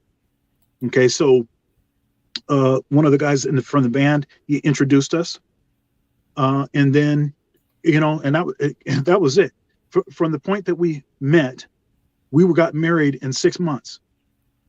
Wow, that's with intention. Developing that just talked about that. That Link says that's why me and my wife are really talking about arranged marriage for us. Listen, my niece, I already got her mentally paired up with my homegirl's son in Cali. As soon as they come down here, it's play dates. Because we know as a family we'd be so compatible. This is what we are. I don't blame you, Link. It's not going to work. Yes. I mean, the whole society has to back. I mean, I put in the chat earlier, it's time to bring back arranged marriages. And I was like, just kidding, but not really. I mean, if you want to do that, but the kids, they'll rebel so hard. They'll push back so hard. I don't know. Well, culturally, and I think it would take a cultural shift, depending on how you grow. Other places, I think culturally they listen to their parents. That's what I'm thinking about my East Indian counterparts. They do what their parents tell them. That's culturally a norm. So here we don't have that as strongly as before as a cultural norm to please your parents. I'll tell you, most you know, I'll say this, most feminists are going to push back. Oh no, that's about to be they're gonna clip this. What? We don't want that. I mean, like I said, there's extremes to everything. Right. So that's a whole nother conversation, but we don't have time to get into. I'm enjoying this. I know DL got a show at 10. He been rocking with me. So DL, I'm gonna give you a final word. I know you got to get ready for your show. I'm gonna come over there. Y'all go over to DL Saints. Appreciate that. We might as well just continue on that side. And please do subscribe to these two brothers. They are deep thinkers and offer a lot to this space. So I'm glad they're here spending some time with me tonight and giving us a lot of food for thought in terms of dating and how we go to society, y'all. We're gonna fix it. Yeah, thank you so much. Do you mind if I plug something real quick and then and then he'll have his last word because he has to get ready for his show. Sure. I will say that there was two things. I saw in the chat someone type in candy store. That's probably one of from the fresh and fit side of the world. There's an analogy that Myron Gain uses called the candy store. And I'm gonna talk to Myron. I'm gonna tell him next time I'm on. We don't know. But next time I'm on, I'm gonna talk to Myron first. Say, hey man, I'm gonna use this on another platform. He's gonna say, okay, do it, and then I'll do it for you guys because it's a great analogy. But the thing is this: I believe that people should look at what's going on today. If you're a woman, I really think you should, try to fight that urge to only date at your level and up. You should try to fight hypergamy as best you can. I mean, if to tell a man to look at a guy who makes $50,000 or $60,000 and say he's not compatible for you because you make $100,000 or $120,000, I think you're doing yourself a disservice. Maybe you should look at that. And for men, I would say study the way women mate selects. Understand these things. Don't hold it against them. Don't be mad. It is what it is. Understand the situation on the ground and adapt. And as always, as a man, just be the best version of yourself. Make money. You know what I mean? Not because you want to get girls, but because that's what's best for you.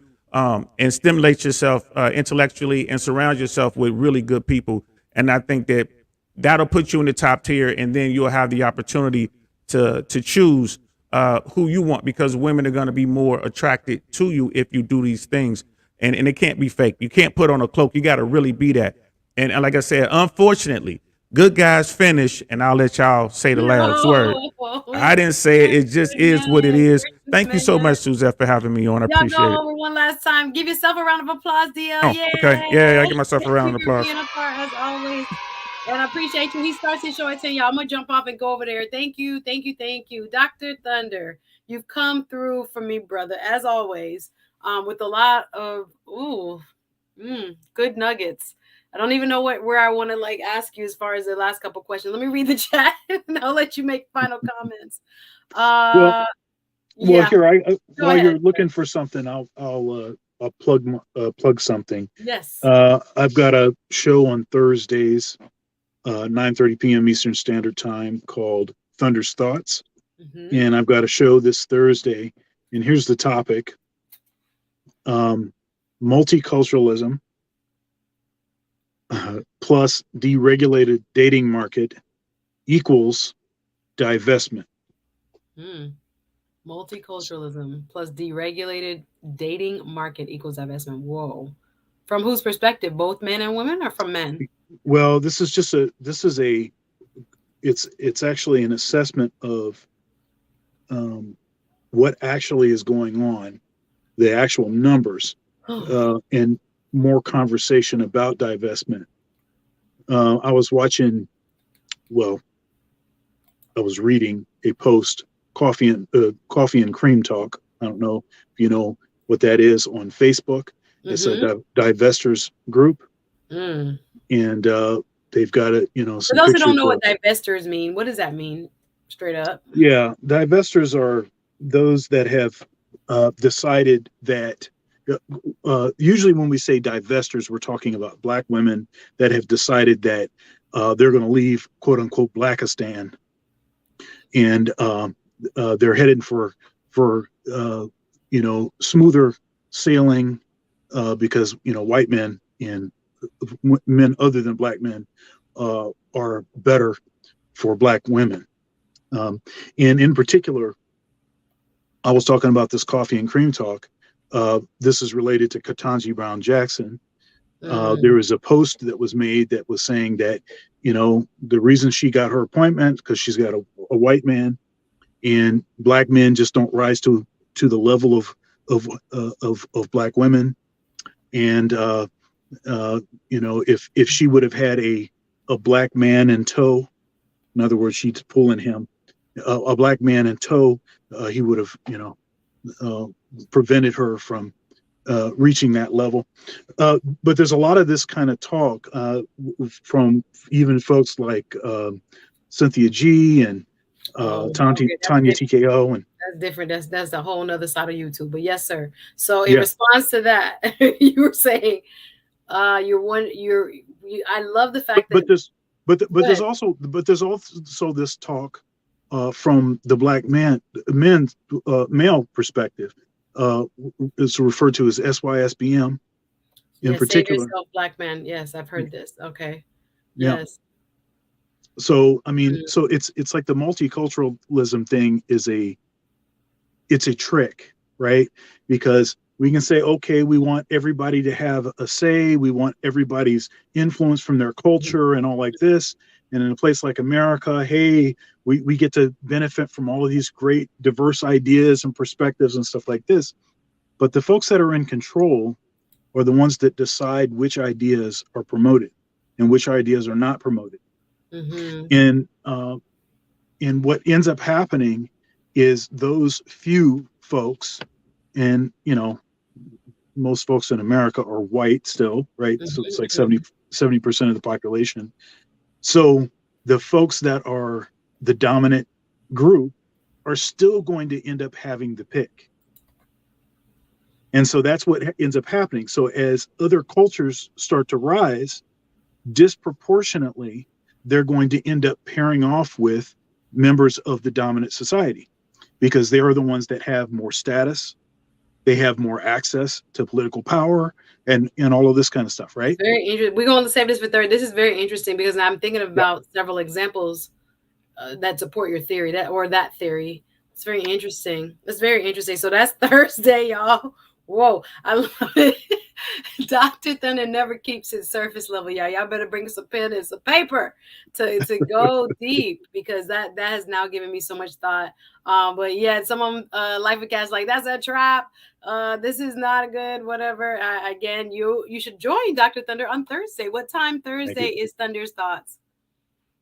9:30 p.m. Eastern Standard Time. 9:30 p.m. 9:30 p.m. Eastern Standard. There is so much more that you could respond to in this chat, but I'm going to go ahead and leave the conversation there. We might have to come back again, y'all, and talk about this, because I think there's so much more we could even explore even now. But again, time being what it is, I've enjoyed the conversation. Thank you, Doc. Y'all go over, please subscribe to Dr. Thunder. He has some, like I said, Thunder's thoughts are deep.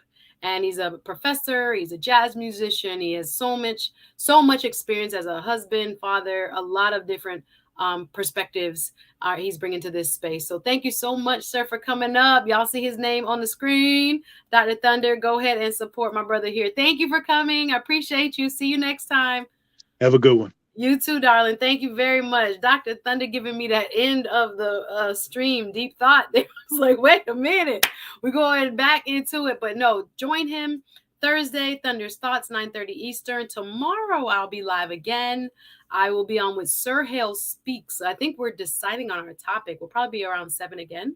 Tomorrow, I think we might be discussing, we're going back and forth on that, Tashina Arnold, talking about when I think she tweeted, what can she do? This is the lady who's from Martin, Gina Martin. Tashina Arnold plays Pam, or from that time played Pam. And she tweeted out a tweet that says something to the effect of, what can I as a Black woman do to prevent, I am paraphrasing, the emasculation of my Black man? And I think she was tweeting, or many took it as being in the context of responding to what happened to Will Smith and Chris Rock. So we might pick that up. I think we're definitely going to be on tomorrow. So come check me out tomorrow, 7, with Sir Hale Speaks. He'll be my special guest tomorrow. Like I said, we're kind of going back and forth on what topic we want to use, but go ahead and hit the notification bell. That way you know when I'm going to be live and who my guests will be. So make sure tomorrow, Tuesday, 7,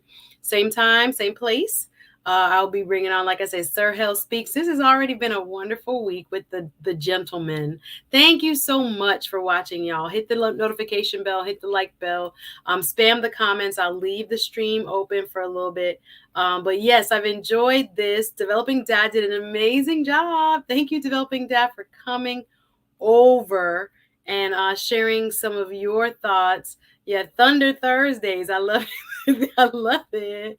To each his own, but I love my people. They say they're not investing over here. So thank you. Oh, I appreciate you. Like the yellow. Thank you so much. I was still in my Easter fair, in my Easter mind. So I was like, I'm going to do yellow today for spring. But thank you, RM. Thank you for working so hard and helping me out. Sunbreeze, I see you. Thank you so much for helping me with the moderating of the chat. Y'all are so awesome and help everything to go smooth. Yeah, I'm not really ready, Poppy, to talk about that verse. I'm not really in that mindset at all.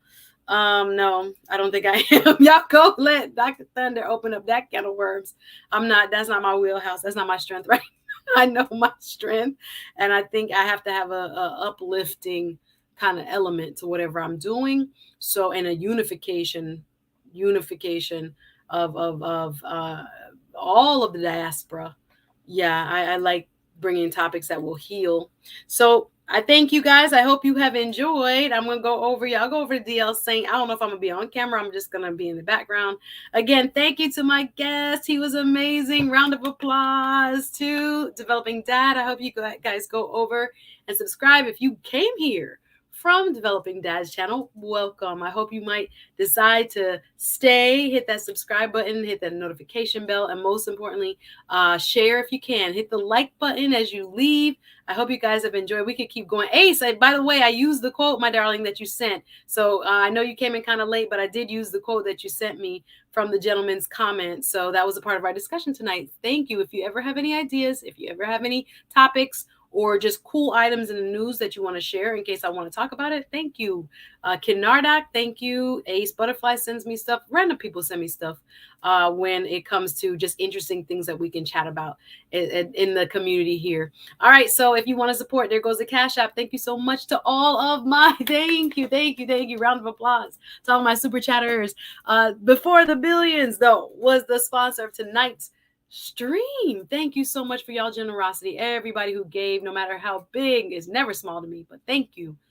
Woo, that was a good stream. I hope you enjoyed it as much as I did. So hit the like button before y'all head out. Let me let you spam the comments. Hope you enjoyed tonight. Shout out to you, Life of Cash. Shout out to DO3. I see y'all busy. Everybody was busy. Chemo was busy. Everybody was busy in the comments. It's Butterfly. I see you.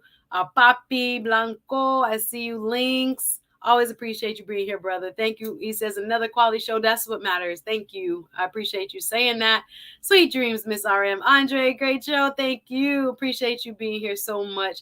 If y'all want any more great content tonight, let's go over to DL Saints. Let's go over to DL Saints channel and support him.